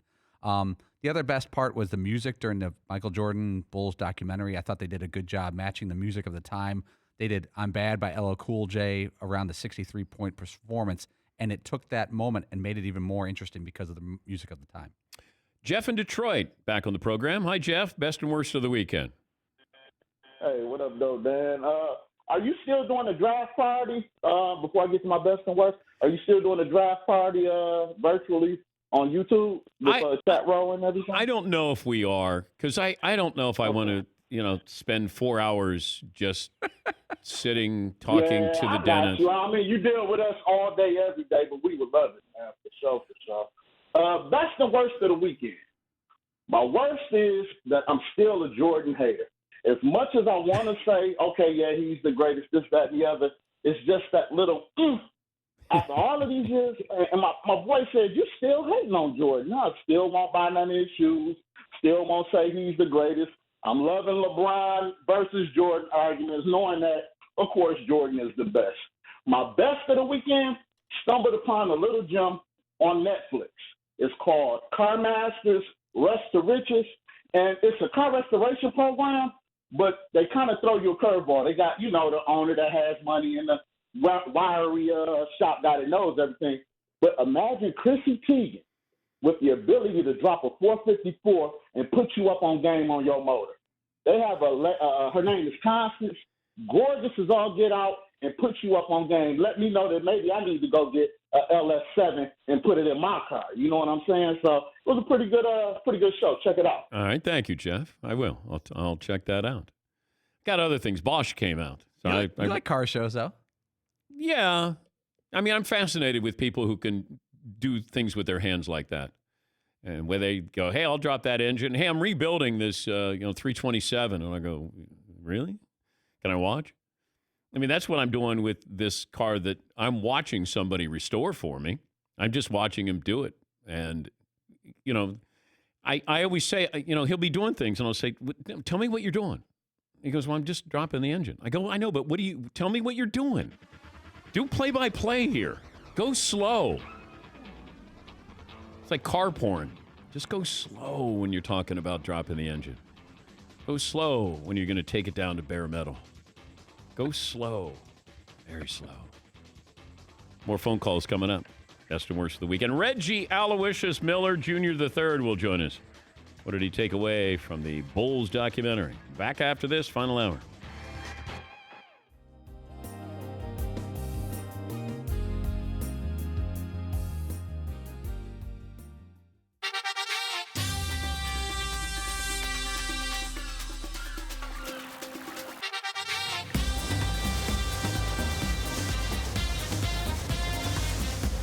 I feel like my face is like that thing. This isn't comfortable at all, but you got to act like it. We're going at least 90 miles an hour, it feels like. 100. A little windy. And a little windy. Thanks, McLovin. You look kind of like you'd fish. No, I thought I did fish as a kid, but he was No, wired I'm saying to- you right now. Oh, like right now? Oh, yeah, like, I don't know about that. All I need is one Instagram photo of me holding a rod, and then I'm going to go underneath. Seton's killing it over there. Does it look like I've done this a lot? See, you're crushing it. Go find something, pal. Fish on! Fish on! Whoa, hold on, Dan. Oh, yeah, dude. You can take it. Might need some help with this. Looks like it could be a shark. Is that it? That's Oh, look at that. Shark. Shark. Shark Week. Week. Welcome to Shark Week.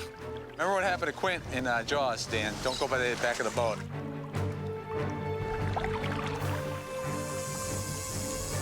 Look at that guy, dude. Look at it.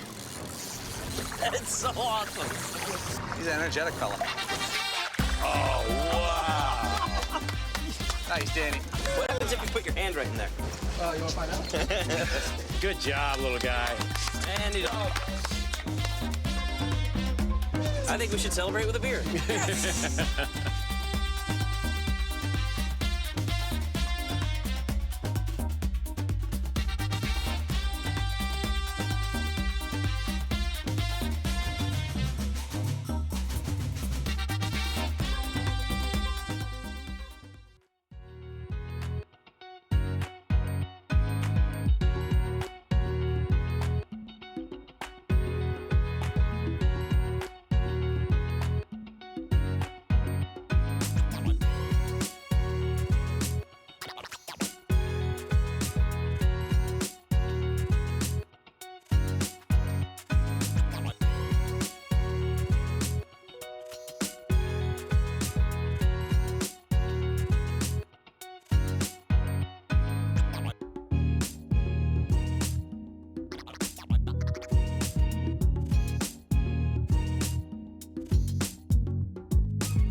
Come one, come all.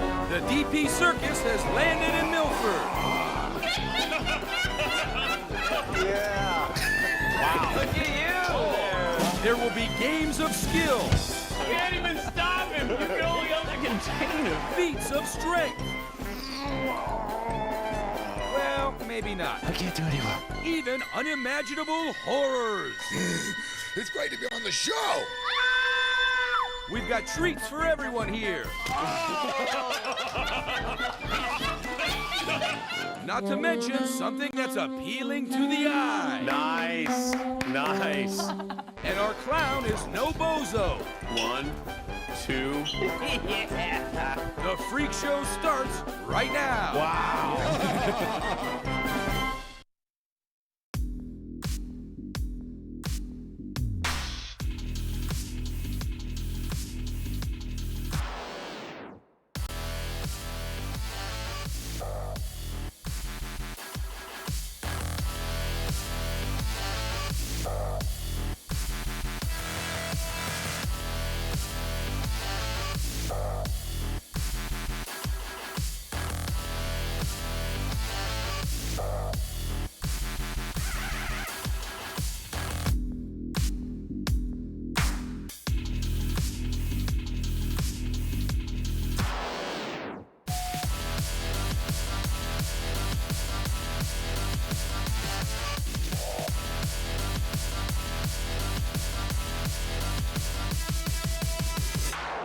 Buckle up, boys. Time to go to work.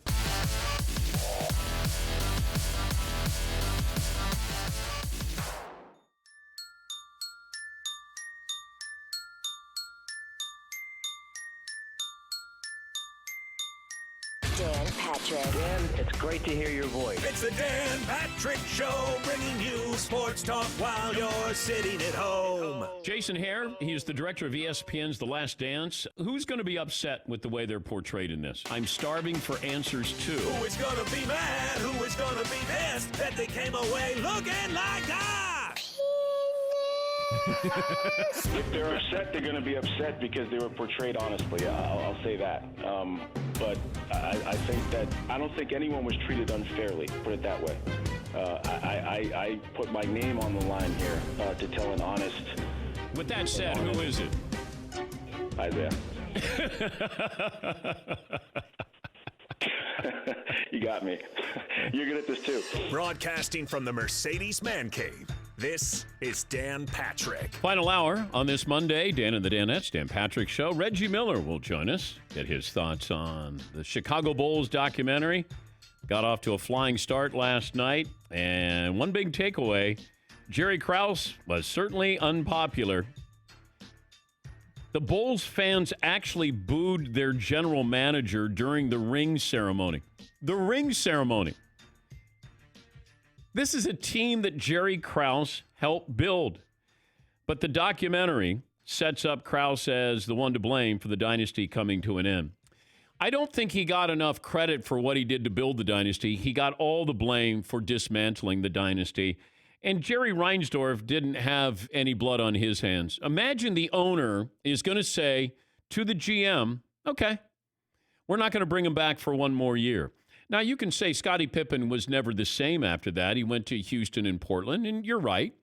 You had some of the bit characters. You had role players there. You still had Jordan for one more year, and you had Phil Jackson. It feels like you would have found a way to win again. You might have had had interchangeable parts there, but that was the surprising part of it is an owner is going to side. Robert Kraft, let's say he sided with Bill Belichick to get rid of Tom Brady. It would be Tom Brady at age 43. Jordan, I think, was 33, turning 34 at the time.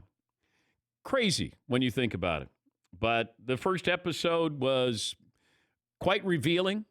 Even though you're around it, there was so much that went on behind the scenes with the Chicago Bulls.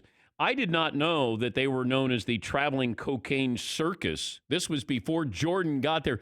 They were not the Chicago traveling cocaine circus. They were the Chicago Bulls. Here's Michael Jordan talking about his rookie year going into somebody's room when they were on the road.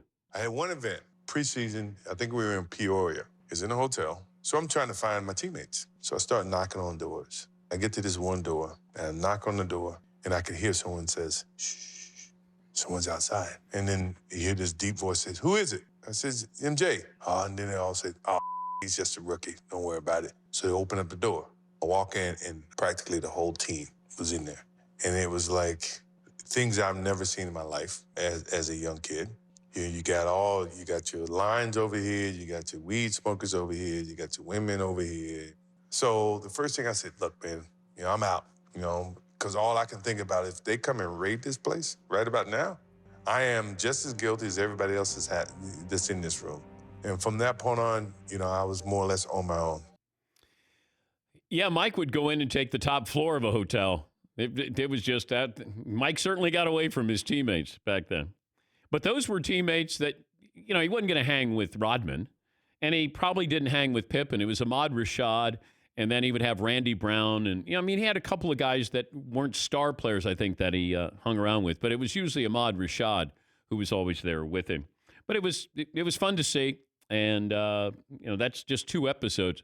They're still editing, I guess, 8, 9, 10, 11, or 7, 8, 9, and 10. They're still putting the finishing touches on those episodes. But I couldn't help but think about LeBron James last night, believe it or not. As I'm watching, I'm going, here's LeBron in a great position to win another championship and to do it in L.A. So do it for 3 different franchises. and the season's put on hold, and all of a sudden the Jordan documentary comes out to reinforce how much better Michael is, how much more special Michael is. The separation between LeBron and Michael is this. It's what I kept thinking. Mike is ghosting LeBron without even trying to ghost LeBron. But it was magic back then. I mean, magical from the standpoint of watching this team, and when they would go to town, everybody celebrated them coming to town. I'd still go back to when I was in Atlanta, and the Bulls came to town, and it felt like 80% of the Omni was there to see the Chicago Bulls. You were hoping your team could win, but you were there to see the Beatles. I mean, they went on tour. When they would go into, these different cities, it would be like a band going on tour. You go into Milwaukee, and then you would go, into Los Angeles, you go into Indiana, you go into New York. They were on tour, and people came out in droves, and the celebrities that came out. It's fun. It's fun to take a trip down memory lane. You can watch on youtube.com/The Dan Patrick Show. You can also listen on our 362 radio affiliates around the country. As I mentioned, Reggie Miller will join us coming up. The NFL is holding a virtual mock draft today. And basically what this is, it gives teams a chance for a trial run of how it's going to feel, how it's going to look, how it's going to sound. According to ESPN's Dan Graziano, teams may choose from former greats as opposed to current prospects, as nobody wants to tip there. That would be great. That'd be great if somebody goes, and the Chargers to select Justin Oh, we're not supposed to tell who our pick is? Or it gets leaked, or somebody writes it down on a card. The Detroit Lions select... We have a trade in place with the Patriots. What? Yeah, Paul. Wait, so today the NFL teams are going to do a mock draft where they you could take Tom Brady as the first overall pick. It's just names from history. Yeah. This should be broadcast. That'd be great. Who would tune in to see what the draft would be, the first 2 rounds of the all-time NFL draft by actual GMs? The Lions would still screw it up and take another wide receiver. Like they'd still and take a wide receiver. Who was the kid out of Michigan State? Charles Rogers. Charles Rogers, yeah. And the Lions take Charles Rogers with the 3rd overall pick. I saw where Gil Brandt has, he's a Hall of Famer. He, of course, made his bones front office of the Dallas Cowboys with Tom Landry. But he puts out comps for these quarterbacks. And it's fun. And once again, entertainment purposes only. But, some people may go, oh, yeah, I see that. All right, maybe you do. Sometimes it's a little dangerous, but I look at it as entertainment here. McLovin, do you have the comps from Gil Brandt on the quarterback? Okay, so we start with Joe Burrow. Right. Okay, so he has a former player. Right, and I'm going to give you a hint. I'm especially excited about this player comp. Joe Burrow. Oh, no. Yes. Andy Dalton? Yes. Wait, he's comparing Joe Burrow to Andy Dalton? Yeah, he said the arm strength is very similar. Okay, but is that a good thing? Is that a good thing? Because we've had analysts say he's a more athletic Tom Brady. Well, Brady doesn't have great arm strength. Gil also writes that his arm strength is very similar to Peyton Manning's. Yeah, I know that's the one real knock on Joe Burrow is, does he have a gun, a cannon? I just want to know, do you have that sense of anticipation? Are you good throwing receivers open? They're guys who have great arms. That doesn't mean that you are great at, connecting with your wide receiver with your great arm. All right. Yeah, McLovin. Okay, next one up is Justin Herbert. This one's a little trickier. Okay, give me a hint. Friend of the show, big arm. You might have something in your man cave that belongs to him. Carson Palmer. Yes. Okay. What do you think of that? Okay. I'm okay. Carson was athletic. Their 40s were probably, maybe Herbert's a little better, but Carson was a pretty good athlete when he was coming out of USC. All right, I'm fine with that. Okay, the next one's pretty easy. Tua. Well, they keep saying Drew Brees, but he gets out of the pocket. Drew Brees doesn't leave the pocket. That's what I don't understand. If Tua was 6'4", would we say Drew Brees? And the answer is no. He's 6 foot and he's a left-handed Drew Brees. Okay. He's really, really accurate, and so is Drew Brees.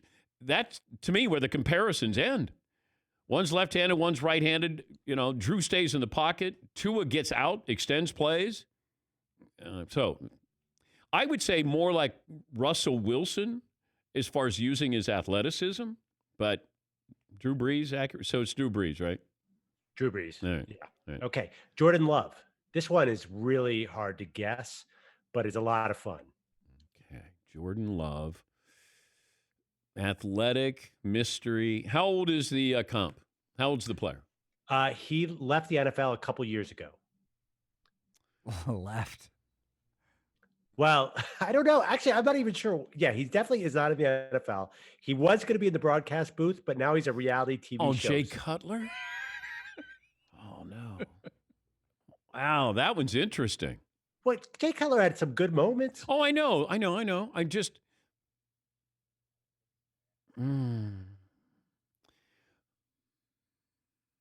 Yeah, I don't know. Okay. Anybody else in there? That's it. It feels like there's only 4 quarterbacks that we're talking about. Jake Fromm, he gave Colt McCoy, so sort of a backup. He has Jalen Hurts and Jacoby Brissett, and then Jacob Eason with Joe Flacco. Oh, sorry. We were going to guess. It's a little game there. Yes, Steve. Are any of these good comparisons?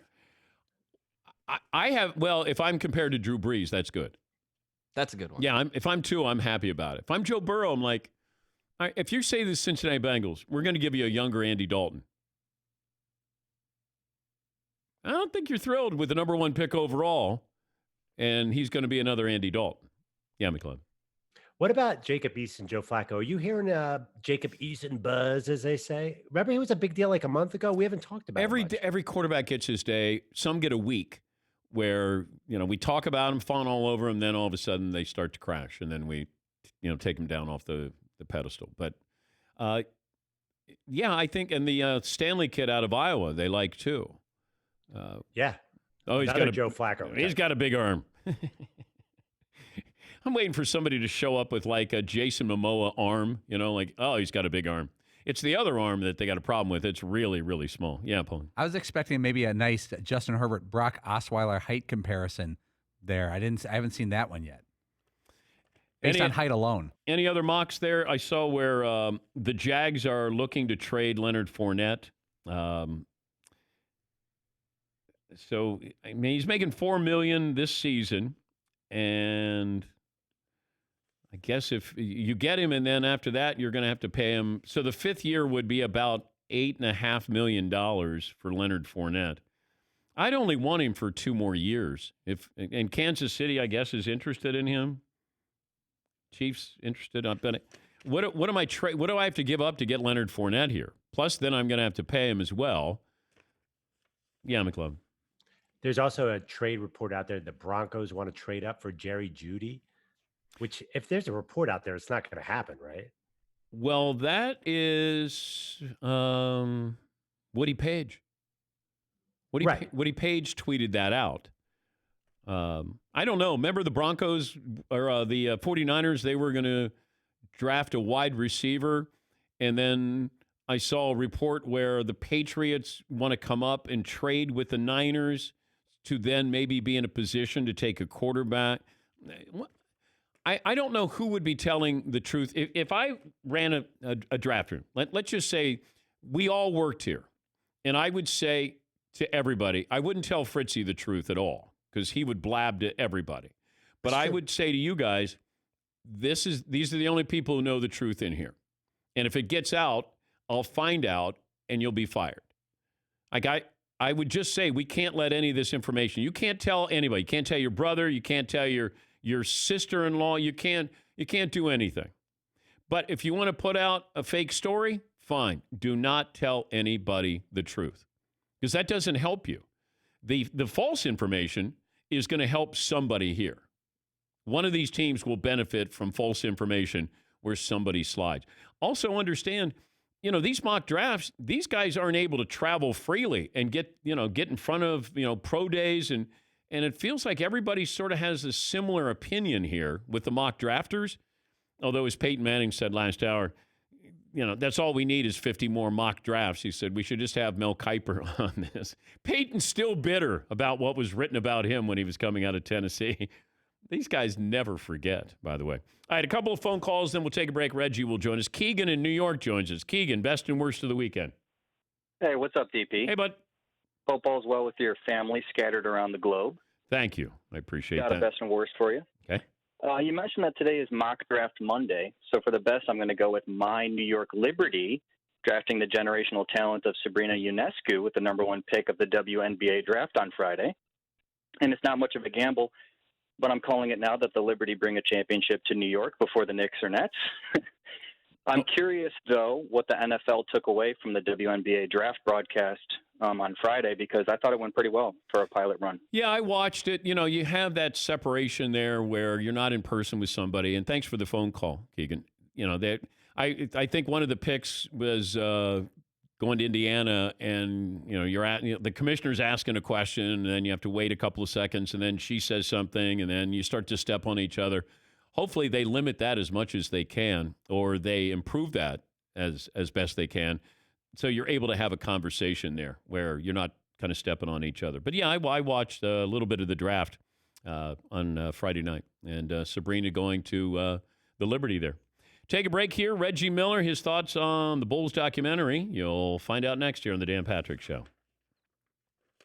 Discover is making it easy to check your FICO credit score. And really, you should do this. And even if you're not a member of Discover, don't have one of their credit cards, you're checking things all the time. You should check your credit, and it's able to do that. You're able to do that free. It's used by 90% of top lenders. And even if you're not a customer, checking your score won't hurt your credit. And you can check each month for changes there. The Discover Credit Scorecard, free for everyone. You can learn more at discover.com/credit scorecard. Limitations do apply.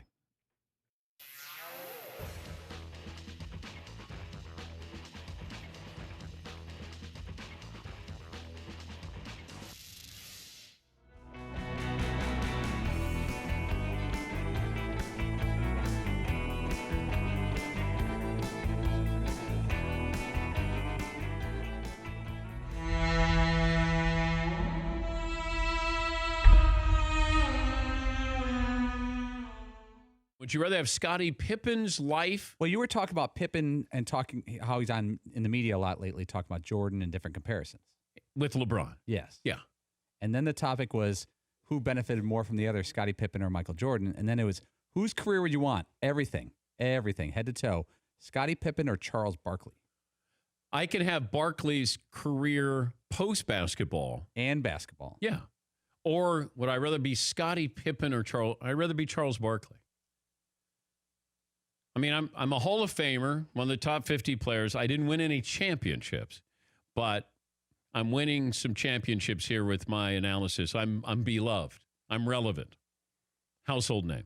By the way, what'd Scottie Pippen say this time around, that Michael had more help than LeBron?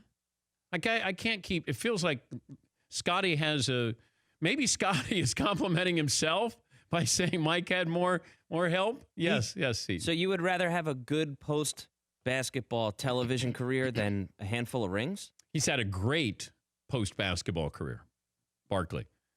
He's hosted Saturday Night Live. I mean, Scottie hadn't done anything. Scottie obviously decorated. Who's a better player, Barkley or Scottie Pippen?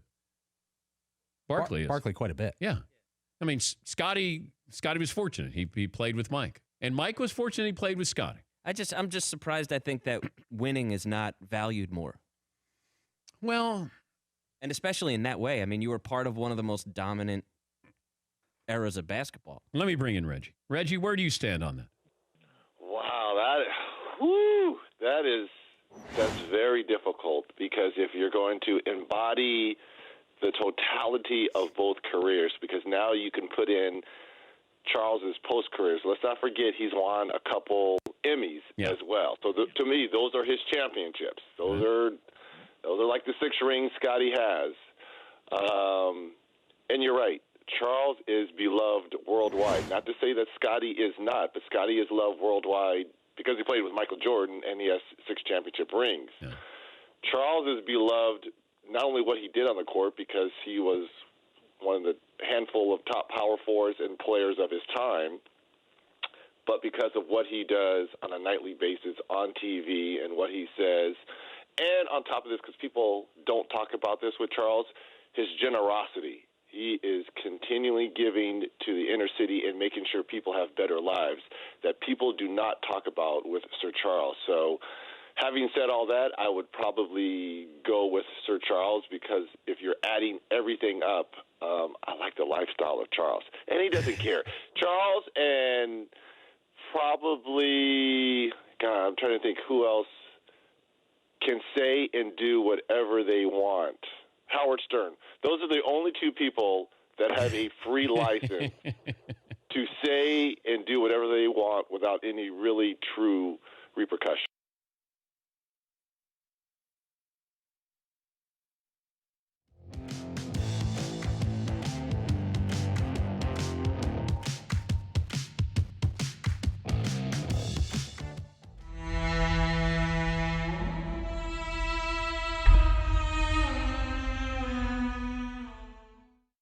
Okay, so yes, I'm shooting a movie with Kevin Hart and Nicole Kidman right now called The Untouchable. And it's about a guy, he cannot control his bodily movements. And so the prop department created this little device here.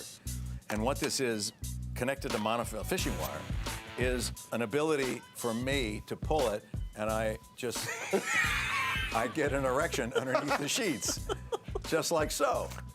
And what's interesting is that this is anatomically correct, too. This is That's the scale? I have the black part of it. I have a discoloration at the top. It's a discoloration. I'm not proud of it, but I also have a simple hinge connected. Yeah, it's really. I'm going to a dermatologist. Yeah, so this is. I actually used this in the movie, and I was like, what are you doing? I don't know. Anyway, so they let you keep it? This is So we kept this. I would like to actually donate this to the Dan Patrick. Yeah. Wow. That's amazing.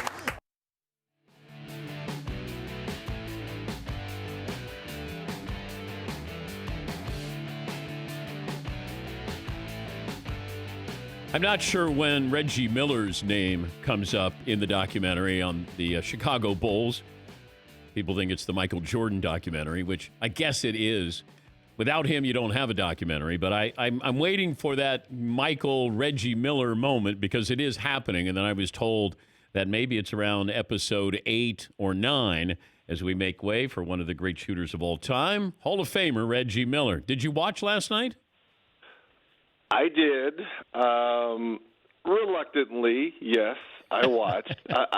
I will say this. If I was not coming on the show this morning, I doubt I would have watched last night. Not saying I would not have watched, let's say, today at some point, but I probably would not have watched last night because... It's a homework assignment. It was. Because I wanted to know, follow along what you were going to ask me, but also I don't want people to think, why is he hating? I'm not hating because it's more out of hurtful respect. Because for those of us who were called by Central Casting to be in this movie versus the Bulls in the 90s, we lived it. I lived it. So I don't need to actually see it. Now, there were some things that, because they had a camera crew following them, there were certain things that you did not know because, Jordan's been sitting on this footage for, 25, 30 years. You did not know. But for those of us who actually lived it and played against him and were, trying to compete with them, I didn't need to watch the doc to know. It brought back a lot of those good and bad memories of going against that dude. Were you interviewed for this? Again, reluctantly, yes. I tried to fight it. I actually did. I didn't want to do it. You know that Michael had to approve everybody who was going to be interviewed, and so he had to approve that you were correct. Right? Correct. Yeah? Correct, and I wasn't going to do it, and I fought it, and I wasn't going to do it, and I had everyone from the league office saying, you need to be a part of this, and everyone at Turner telling me I needed to be a part of this. I was like, no, go, I don't need to be a part of it. And then I was like, look, maybe it was a healing part of it too, to talk about I don't want people to think that it was some big rivalry, because a rivalry to me is we are on equal footing. I was never on equal footing with MJ, okay? But I loved the battles. And I know a lot of players that I played against, they would bow down to him. And that just was not going to be me. It was not in my nature to do that. So maybe I was hard-headed. Maybe I should have bowed down to him. But it was good to talk about it in some of those times to help myself move on, Theodore. Yeah, I'm surprised to hear that that maybe you needed to move on. It was cathartic in a way, like you've been holding you may not have liked him, but you certainly respected him. But did you learn anything new about this as you went through the process? Well, it's funny because on this show, you and I, since I think I've been on the show 5, 6, 7 years, maybe even longer. And I've stated he is the GOAT. He's the greatest player of all time. I mince no words about that. I talked about him and Kobe, and him and LeBron. To me, they're not even in the same breath or league. But it's funny, when you hear about the whole Jerry Krause and blowing up the team, people need to understand he put the team together too. Yeah. He put that championship team together. Now, he blew it up, but it just shows you, and I hope the younger generation understands this, because I tried to use some of that material while we played, especially on Scottie, subtly at free throw lines. Man, I can't believe they're trying to get rid of you, dude. Are you kidding? I would use a little bit of that during the game. But it goes to show you how strong MJ mentally was. I mean, you've won 5 championships, and you've got all this on your shoulders. This dude was so mentally strong and focused, you couldn't crack him. You just couldn't crack him. But, you're very competitive, obviously, and so is he, and you knew that there was going to be a moment where this would come to a head. Yes. And I think a part of it, maybe he was trying to tell – look, it didn't matter. I just knew. I knew that we were going to be on a collision course. I just – how my nature is, and it's hard for me to hold my tongue. And I think being baptized during the summers, during my UCLA days by – Magic and Michael Cooper and Byron Scott telling me never to back down, always take 2 steps forward, and being a young kid and very impressionable, never help anyone up. You never bow down. You never do that. I don't care who the man is in front of you. And I just could never hold my tongue. And being in our arena and having our fans cheer for him, it burned me. It I don't know. There was a rage inside of me, and it made me want to be better. That's what MJ did. He made other people want to. It just made me want to be better because you wanted to be on his same footing, which was never going to happen for a player like me. But in my head, I thought so. I tell people that I was in Atlanta at a Hawks game, and it felt like 80% of the Omni was there rooting for the Bulls. They were just like I don't know if we'll ever have a team where it feels like everybody was fascinated by them, loved them, couldn't wait for them to get to town, even if it meant beating your team. What was it about the Bulls that we saw that we'll probably never see again? And if you look at the episode when they're in France, I think the late commissioner kind of echoed that, right? That's why I think it was going to be so hard to ever beat them, because they were going to get every benefit of the doubt calls because they were the team. You were going to have to truly beat the Bulls. It wasn't going to be happen chance. It wasn't going to be them. You had to beat MJ and Scottie and Dennis. And I think the commissioner's words echoed that because they were the team. They were our cash cow.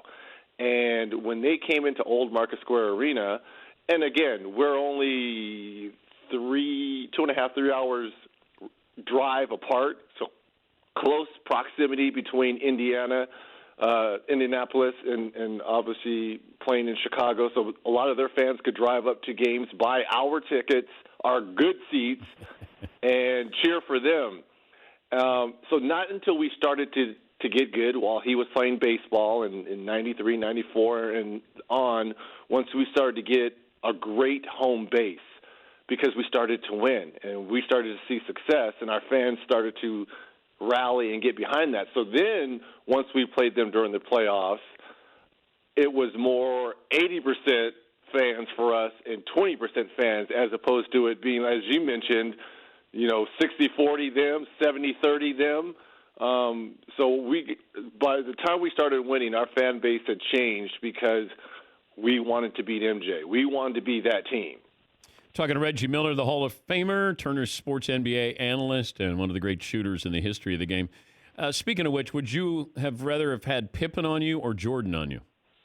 I've had them both. I would much rather have MJ on me because MJ, no offense, he liked to take great defender. Don't get me wrong, unbelievable, probably one of the best on-ball defenders ever. But I stayed in motion. So I never stopped moving, and I knew that he wanted to exert a lot of energy at the offensive end, and it was my job to take a little bit of steam out those legs. So I knew that he would always take corners by not locking and trailing me. He would always try to go over the screens. He was playing the passing lanes. He was playing the passing lanes all the time because he didn't want to exert that energy of staying with me and being in a marathon all game, so I could get clean looks. Scottie was much taller, longer, and stuck to the principles, though he didn't guard me a lot, because back then you guarded your man. You had to guard MJ. MJ had to guard you. There wasn't a lot of switching and all that. Though you could ask my good friend Mark Jackson how it feels to have Scottie Pippen on him, because during that 7-game series, Phil put Scottie on Michael, and that changed, or Scottie put on Mark, and that changed the complexity of that series because it took 12 to 14 seconds just to get the ball up the court, and we couldn't even get into our offense quickly. So that would be a better question for Mark Jackson than it would be for me. When you first heard that Michael was going to leave and go play baseball, what was your reaction? Ding dong, the witch is dead, the witch is dead, the witch is dead. I was shocked. Obviously, it opened up not only my career and the Pacers because we took off, but, people question, does Houston get those 2 rings if MJ doesn't, go bat 205, right? Do you think? I will say this. Olajuwon was a handful. I don't know. We'll never know. I'm going to give them respect. They won back-to-back championships, and let's leave it at that. But Reg, I also was thinking about this with the draft. And, you drafted for positions back then. Portland needed a big man. Then then Akeem goes to the Rockets, and then Mike goes to the Bulls. They don't take Mike because they have Clyde Drexler. But in today's NBA, you'd go, hey. Best player available. Yes. And he may have gone 1. He may have gone, if you're drafting today, though it had been hard to pass up at the time, Akeem Olajuwon, now Hakeem Olajuwon. Yeah. Because to me, he's one of the top 7 or 8 players ever, Hakeem. Yeah. So, but at the time, Sam Bowie was the correct call. Out of Kentucky, a big man, could stretch the floor, could shoot, could rebound. No one saw the injuries that he went through, and ended up having a solid career, not great, but obviously he didn't live up to the name in Portland. But I believe he played pretty well when he was in New Jersey, when he got traded there, and had a serviceable career, but didn't have the Jordan-like career. But nobody knew that Mike was going to be Mike. I mean, he hit the jumper, win a national title, but in fairness to some of these other GMs, Rod Thorne of the Bulls, he didn't know that Mike was going to be Mike. If you redrafted, then Mike's going to go number one, obviously. But at the time, Akeem was a better college player. Patrick Ewing was a better college player. You had guys who were better than Michael, in my opinion. We just didn't know that Mike was going to explode and be something that we hadn't seen before. When did you first get your first in-person? Because here you are already in the league. And, so the first time around you're hearing, hey, Jordan, man, he's a bad dude, man. You're like, okay, right. Well, I got it early, even before he got, it may have been his rookie year. There was, at the time, there was an exhibition between UCLA and North Carolina, the alums, as well as the current players. And we played this game in Pauley Pavilion. And I saw it somewhere. Someone has footage of this. And this was the actual first time that I got a chance to go against him. And I believe I was still a senior at UCLA. And it might have been his first or second year in the league. And I remember Kenny Smith being there and a lot of the Carolina greats versus the UCLA greats, old and new. And having a chance to, lock horns with him. And I remember Coach Hazard was coaching our team, and he just kept putting me on him. Go at him, go at him, go at him. And I was like, I don't know if I want to go at him. But you knew. And it's funny because you and I, we know MJ intimately. And it's funny looking at some of those old clips right when he was drafted and hearing him, because he didn't know. He was like, I hope to come in and, change the complexity of the Bull. Like how he talks now and how he talked then, because as you mentioned, no one knew. No one knew, and he didn't know. But he quickly turned everything and the fortunes of that franchise very quickly. When Jordan comes back from baseball, his first game was at Indy against you guys, right? You guys won. Oh, man. You guys won that game. Yes, we did. And I was so amped because, first of all, that's balling. Because usually most guys, they're going to wait to play a home game and be in their normal surroundings. This dude wants to do it on the road, right? And do it against us. And we were, since he had left, us in New York, we were the team. So I'm like, okay, let's do this. Wow. He's back. Wow. So we were excited. We were up for it. What would you say if you sat down with him? Like, let's say we went to dinner, and then you see MJ. I might punch him. No, you. I don't know. Again. Are you being serious? Are you that? Would you be? You would have different emotions. Man, there was a lot of stuff being thrown back and forth. I respect the heck out of that dude. The greatest. I mean, he's the greatest, but. But what's the one thing he said that you can't let go? Can you tell me? It's not so. It's just. It just hurts because when you feel. I just felt we should have ended them in '97, that season. The one that, they had the crew. I felt we were the better team. And it just pains me and hurts. It hurts me. So it's not so much bitter or animosity towards him. But he didn't say things to you, did he? Look, I don't kiss and tell. Okay. I've never been that type of player. I'm not going to kiss and tell. Okay.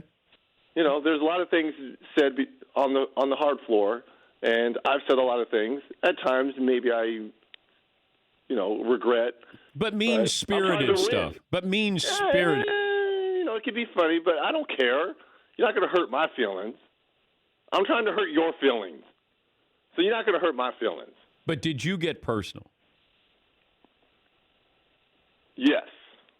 Did he get personal? Yes. How personal? And there's nothing wrong with that. But you got to remember, I've kind of known MJ even back to the Sherrill days because they were both Naismith Award winners, and they went to the bank together, and I was there. So I didn't know him, but, he was there with my sister. So I kind of knew. And it's funny because people, he comes out and says, I'm scared that people are going to think I'm they're going to get a bad image of me after they see, I'm like, dude, we already know who you are. And you know what? The timing of this, Reg, I keep thinking, this was LeBron's year. He could win a title with the Lakers, third different franchise. And then all of a sudden, here's the reminder, LeBron, it doesn't matter what you do. This is going to reinforce it even more where we're going to go, how was this ever a debate is probably how people are going to react after this documentary. And everyone is locked at home. I mean, this dropped at we're in the middle of a pandemic. People are locked in their homes, nothing but the remotes and TV, and they are publicizing the heck out of this. You are 100% correct. This is a reminder to the younger generation, y'all must have forgot. Are you going to watch next Sunday? Am I coming on Monday? Hell yeah, go ahead. Join us next. Now I'm in because I like the cliffhanger that they left us with the whole Scottie. First of all, Scottie, I hope you're that upset with your agent. And I get it that you took the money and, it's admirable taking care of the family because that comes first, taking care of family responsibilities. But hey, Scottie, if the owner tells you it's a bad deal and I wouldn't take it, safe to say don't take the deal. Don't come crying back to me a few years later wanting more money. But he told you it was a bad deal. You got a problem with Scottie too, or just Michael? No. I love Scottie. Okay. And Rodman, you okay with Rodman?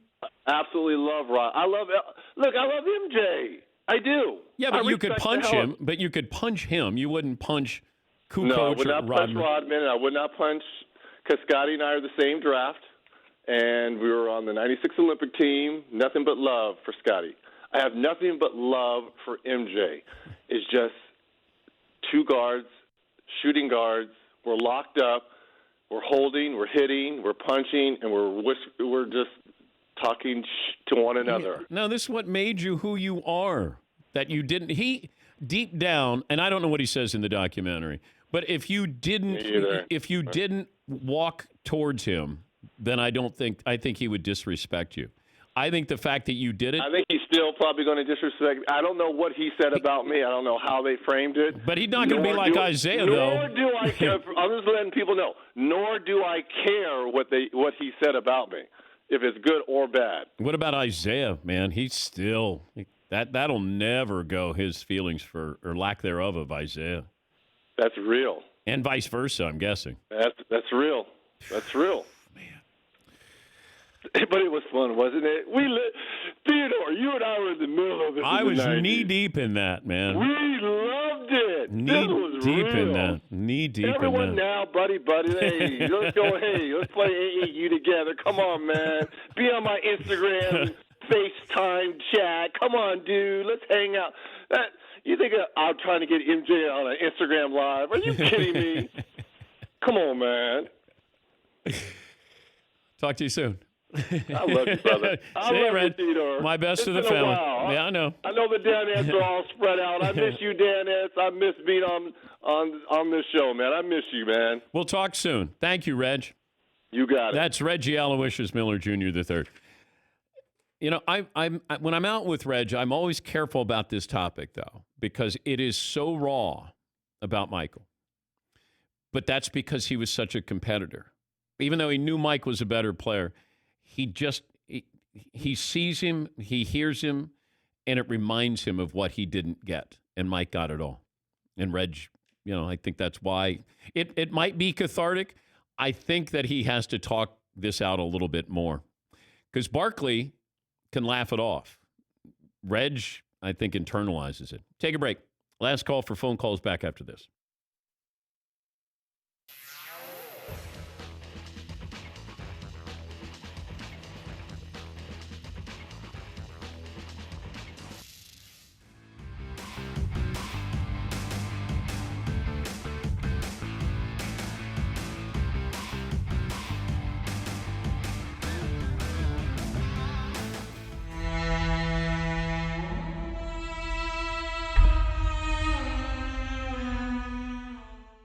You are a big sports fan. Yeah. You're a big fan of the Jets and the Yankees. Yes. So we already yes. talked about A-Rod. You think he And should the be in the Knicks, Hall too. of Fame. And the Knicks as yeah. well. And the Rangers. I thought you were going to go to training camp for the Jets. Maybe I should click closer to the microphone. I thought you were going to go to a training camp for the Jets. Who said I'm not going? So you are going? I'm going to go, yeah. Have you ever been before? No. Why this year? They invited me. Oh, it's nice. Are you excited about your team? Over or under 10 wins? Because that's what they had last year. Under. Under. Yeah. Whoa. Okay, why? It's a better Because team. I'm a Jet fan. It's a better team. The schedule's tough, though. You're just doing that. That's what we do. Yeah. Anyway, if I said 11, I would jinx them. Okay. I don't know why Fitzpatrick can't shave, honestly. Why does he need that beard? That beard He really shaved his head. The beard bothers me, because I don't know what this quarterback looks like. Who am I rooting for? I don't know what he looks like. Imagine Mickey Mantle with a full beard like that. You should say something to him at camp. My entire childhood. You should say something to him at camp. Fitzpatrick? Yeah. I will. What are you going to say to him? I'm going to say, come on. What are you doing here? The fans need to see your face. We don't know who to root for. McLovin. Wait, do you really think you could be a coordinator for the Jets? I thought you were joking, but no, I'm not joking. I'm positive that I could be an offensive coordinator. All I had to do, I think if I just studied, if I just hung around and just learned a little bit, maybe that's an integral part of being a coordinator. Give me one season shadowing an offensive coordinator, one season, and I know I can do it. I know it. What could be so hard about it? You make up plays. Why is that so hard? Okay, I'm creative in certain respects, and I think I can do that. I think I can. Are you running the ball more? Are you throwing the ball more? What's your Here's what I'll do. Okay, if an offensive coordinator out there on any team allows me to shadow,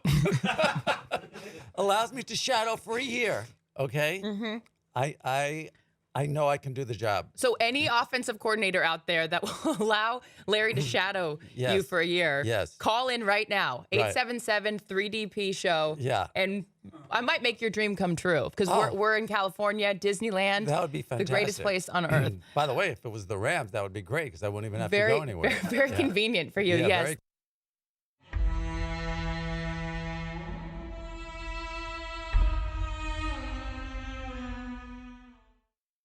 Great sports call.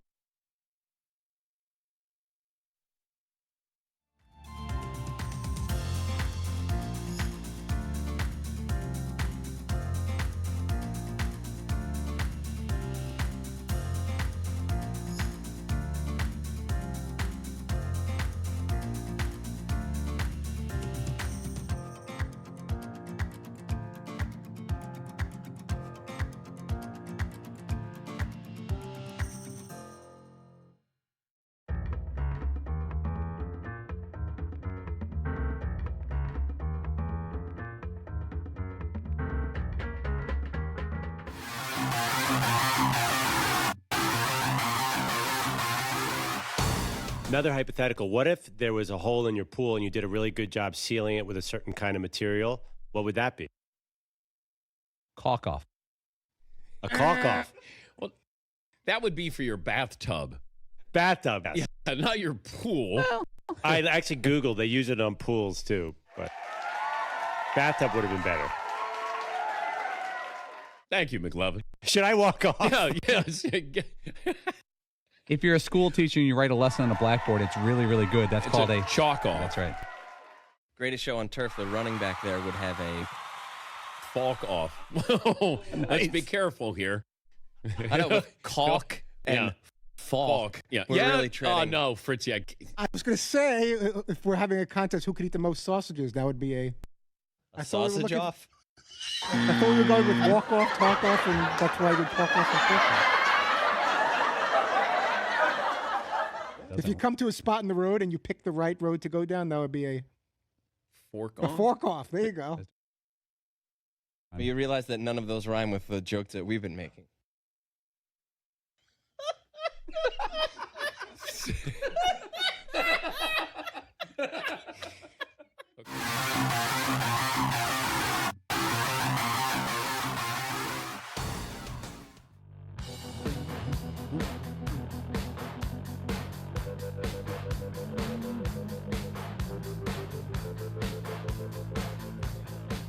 I saw where Mike Florio had a report, Pro Football Talk, about the Chiefs may be interested in Leonard Fournette. Leonard Fournette is, and I go back to when we watched him at LSU, because he won the Heisman in September. Remember that? We were like, man, Leonard Fournette is killing it. He wears down. And that's the problem with Leonard Fournette. Yards per month. September, he averaged 5.6. October, 4.3. November, 3.7. December, 3.4. That's not good. If they had played in January, probably would have been down to 3 yards per carry, per rush. But Leonard Fournette, apparently on the trading block. And I don't know what you're trading for him. You're not giving up more than you would Christian McCaffrey. When there was talk that maybe would you trade Christian McCaffrey? If you truly went all in to tank, then and you gave up Christian McCaffrey, which obviously they made the right decision and kept him. But I'm curious what Leonard Fournette's worth. A second-round pick? Maybe a third-round pick? Let me see. Brent in Texas. Best and worst of the weekend. Brent, what do you have for me? Hi, Dan. First time, long time, 6'3", 200. My best and worst of the weekend both come from the Last Dance documentary. The best, learning that the Bulls openly mocked Jerry Krause, including Michael Jordan once saying, do you want to run some layups with us? We could lower the rim. Yeah. Well, they called him Crumbs, Brent. His nickname was Crumbs because he always had his lunch crumbs all over him. That's brutal. Brutal. Yeah. It is. I mean, but yeah, I mean, he put the team together, but geez, it's terrible how he tore it down. But then the worst was, I grew up in the Seattle area as a Sonics and Seahawks fan. So to see Scottie Pippen in the Sonics hat and realize the reminder that Seattle traded Scottie Pippen for Olden Polynice. I know. Right there, draft day swap. God, I miss the Sonics. A great fan base. Great uniforms. Great team. That team against the Bulls, you could make a case they were a better team. Yeah, that was a talented team. And Sean Kemp was, that series, he was great. A lot of fun. Stockton in North Carolina. Hey, Stock. Hey, buddy. How you doing, Dan? Good, sir. Good. Hey, quick question. I was listening to the little segment with Reggie, and he kept calling you Theodore. And I was really confused because I thought there might have been a different host for the day. But then I realized it was you. I just wanted to know the backstory along those lines. Because I call him Aloysius, and that's not his middle name. But he called me Daniel Theodore. Isn't Patrick Ewing middle name Aloysius? Yeah, from what I remember, it goes back at least 10 years ago. He was goofing on, and he was talking about different centers. He goes, you said something about a center he wanted to play with. He'd be like, it would be Patrick Aloysius Ewing. And we thought he was making that name up, but that's his name. But he would do it for emphasis. And then you asked him about another player, and he's like, William Horatio Walton, the UCLA legend. And it's not Horatio. He just would throw middle names in there. And then you guys started doing it back and forth to each other. Yeah, and then I was Theodore, and then he was Aloysius. I have no idea. Fritzy, what'd you learn today?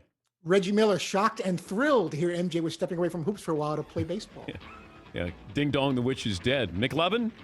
Peyton basically said Eli cheated on the Wonderlic. No, he said his brother did cheat. Seton? Reggie still has some healing to do, clearly. Yes, he does. Paulie? Eli's coming back. Yeah, he's got 4 kids at home. He's got to get out of the house. What we learned brought to you by LegalZoom. Take care of your family today. The right estate plan at LegalZoom.com. Thanks for joining us. We'll do it again tomorrow here on The Dan Patrick Show.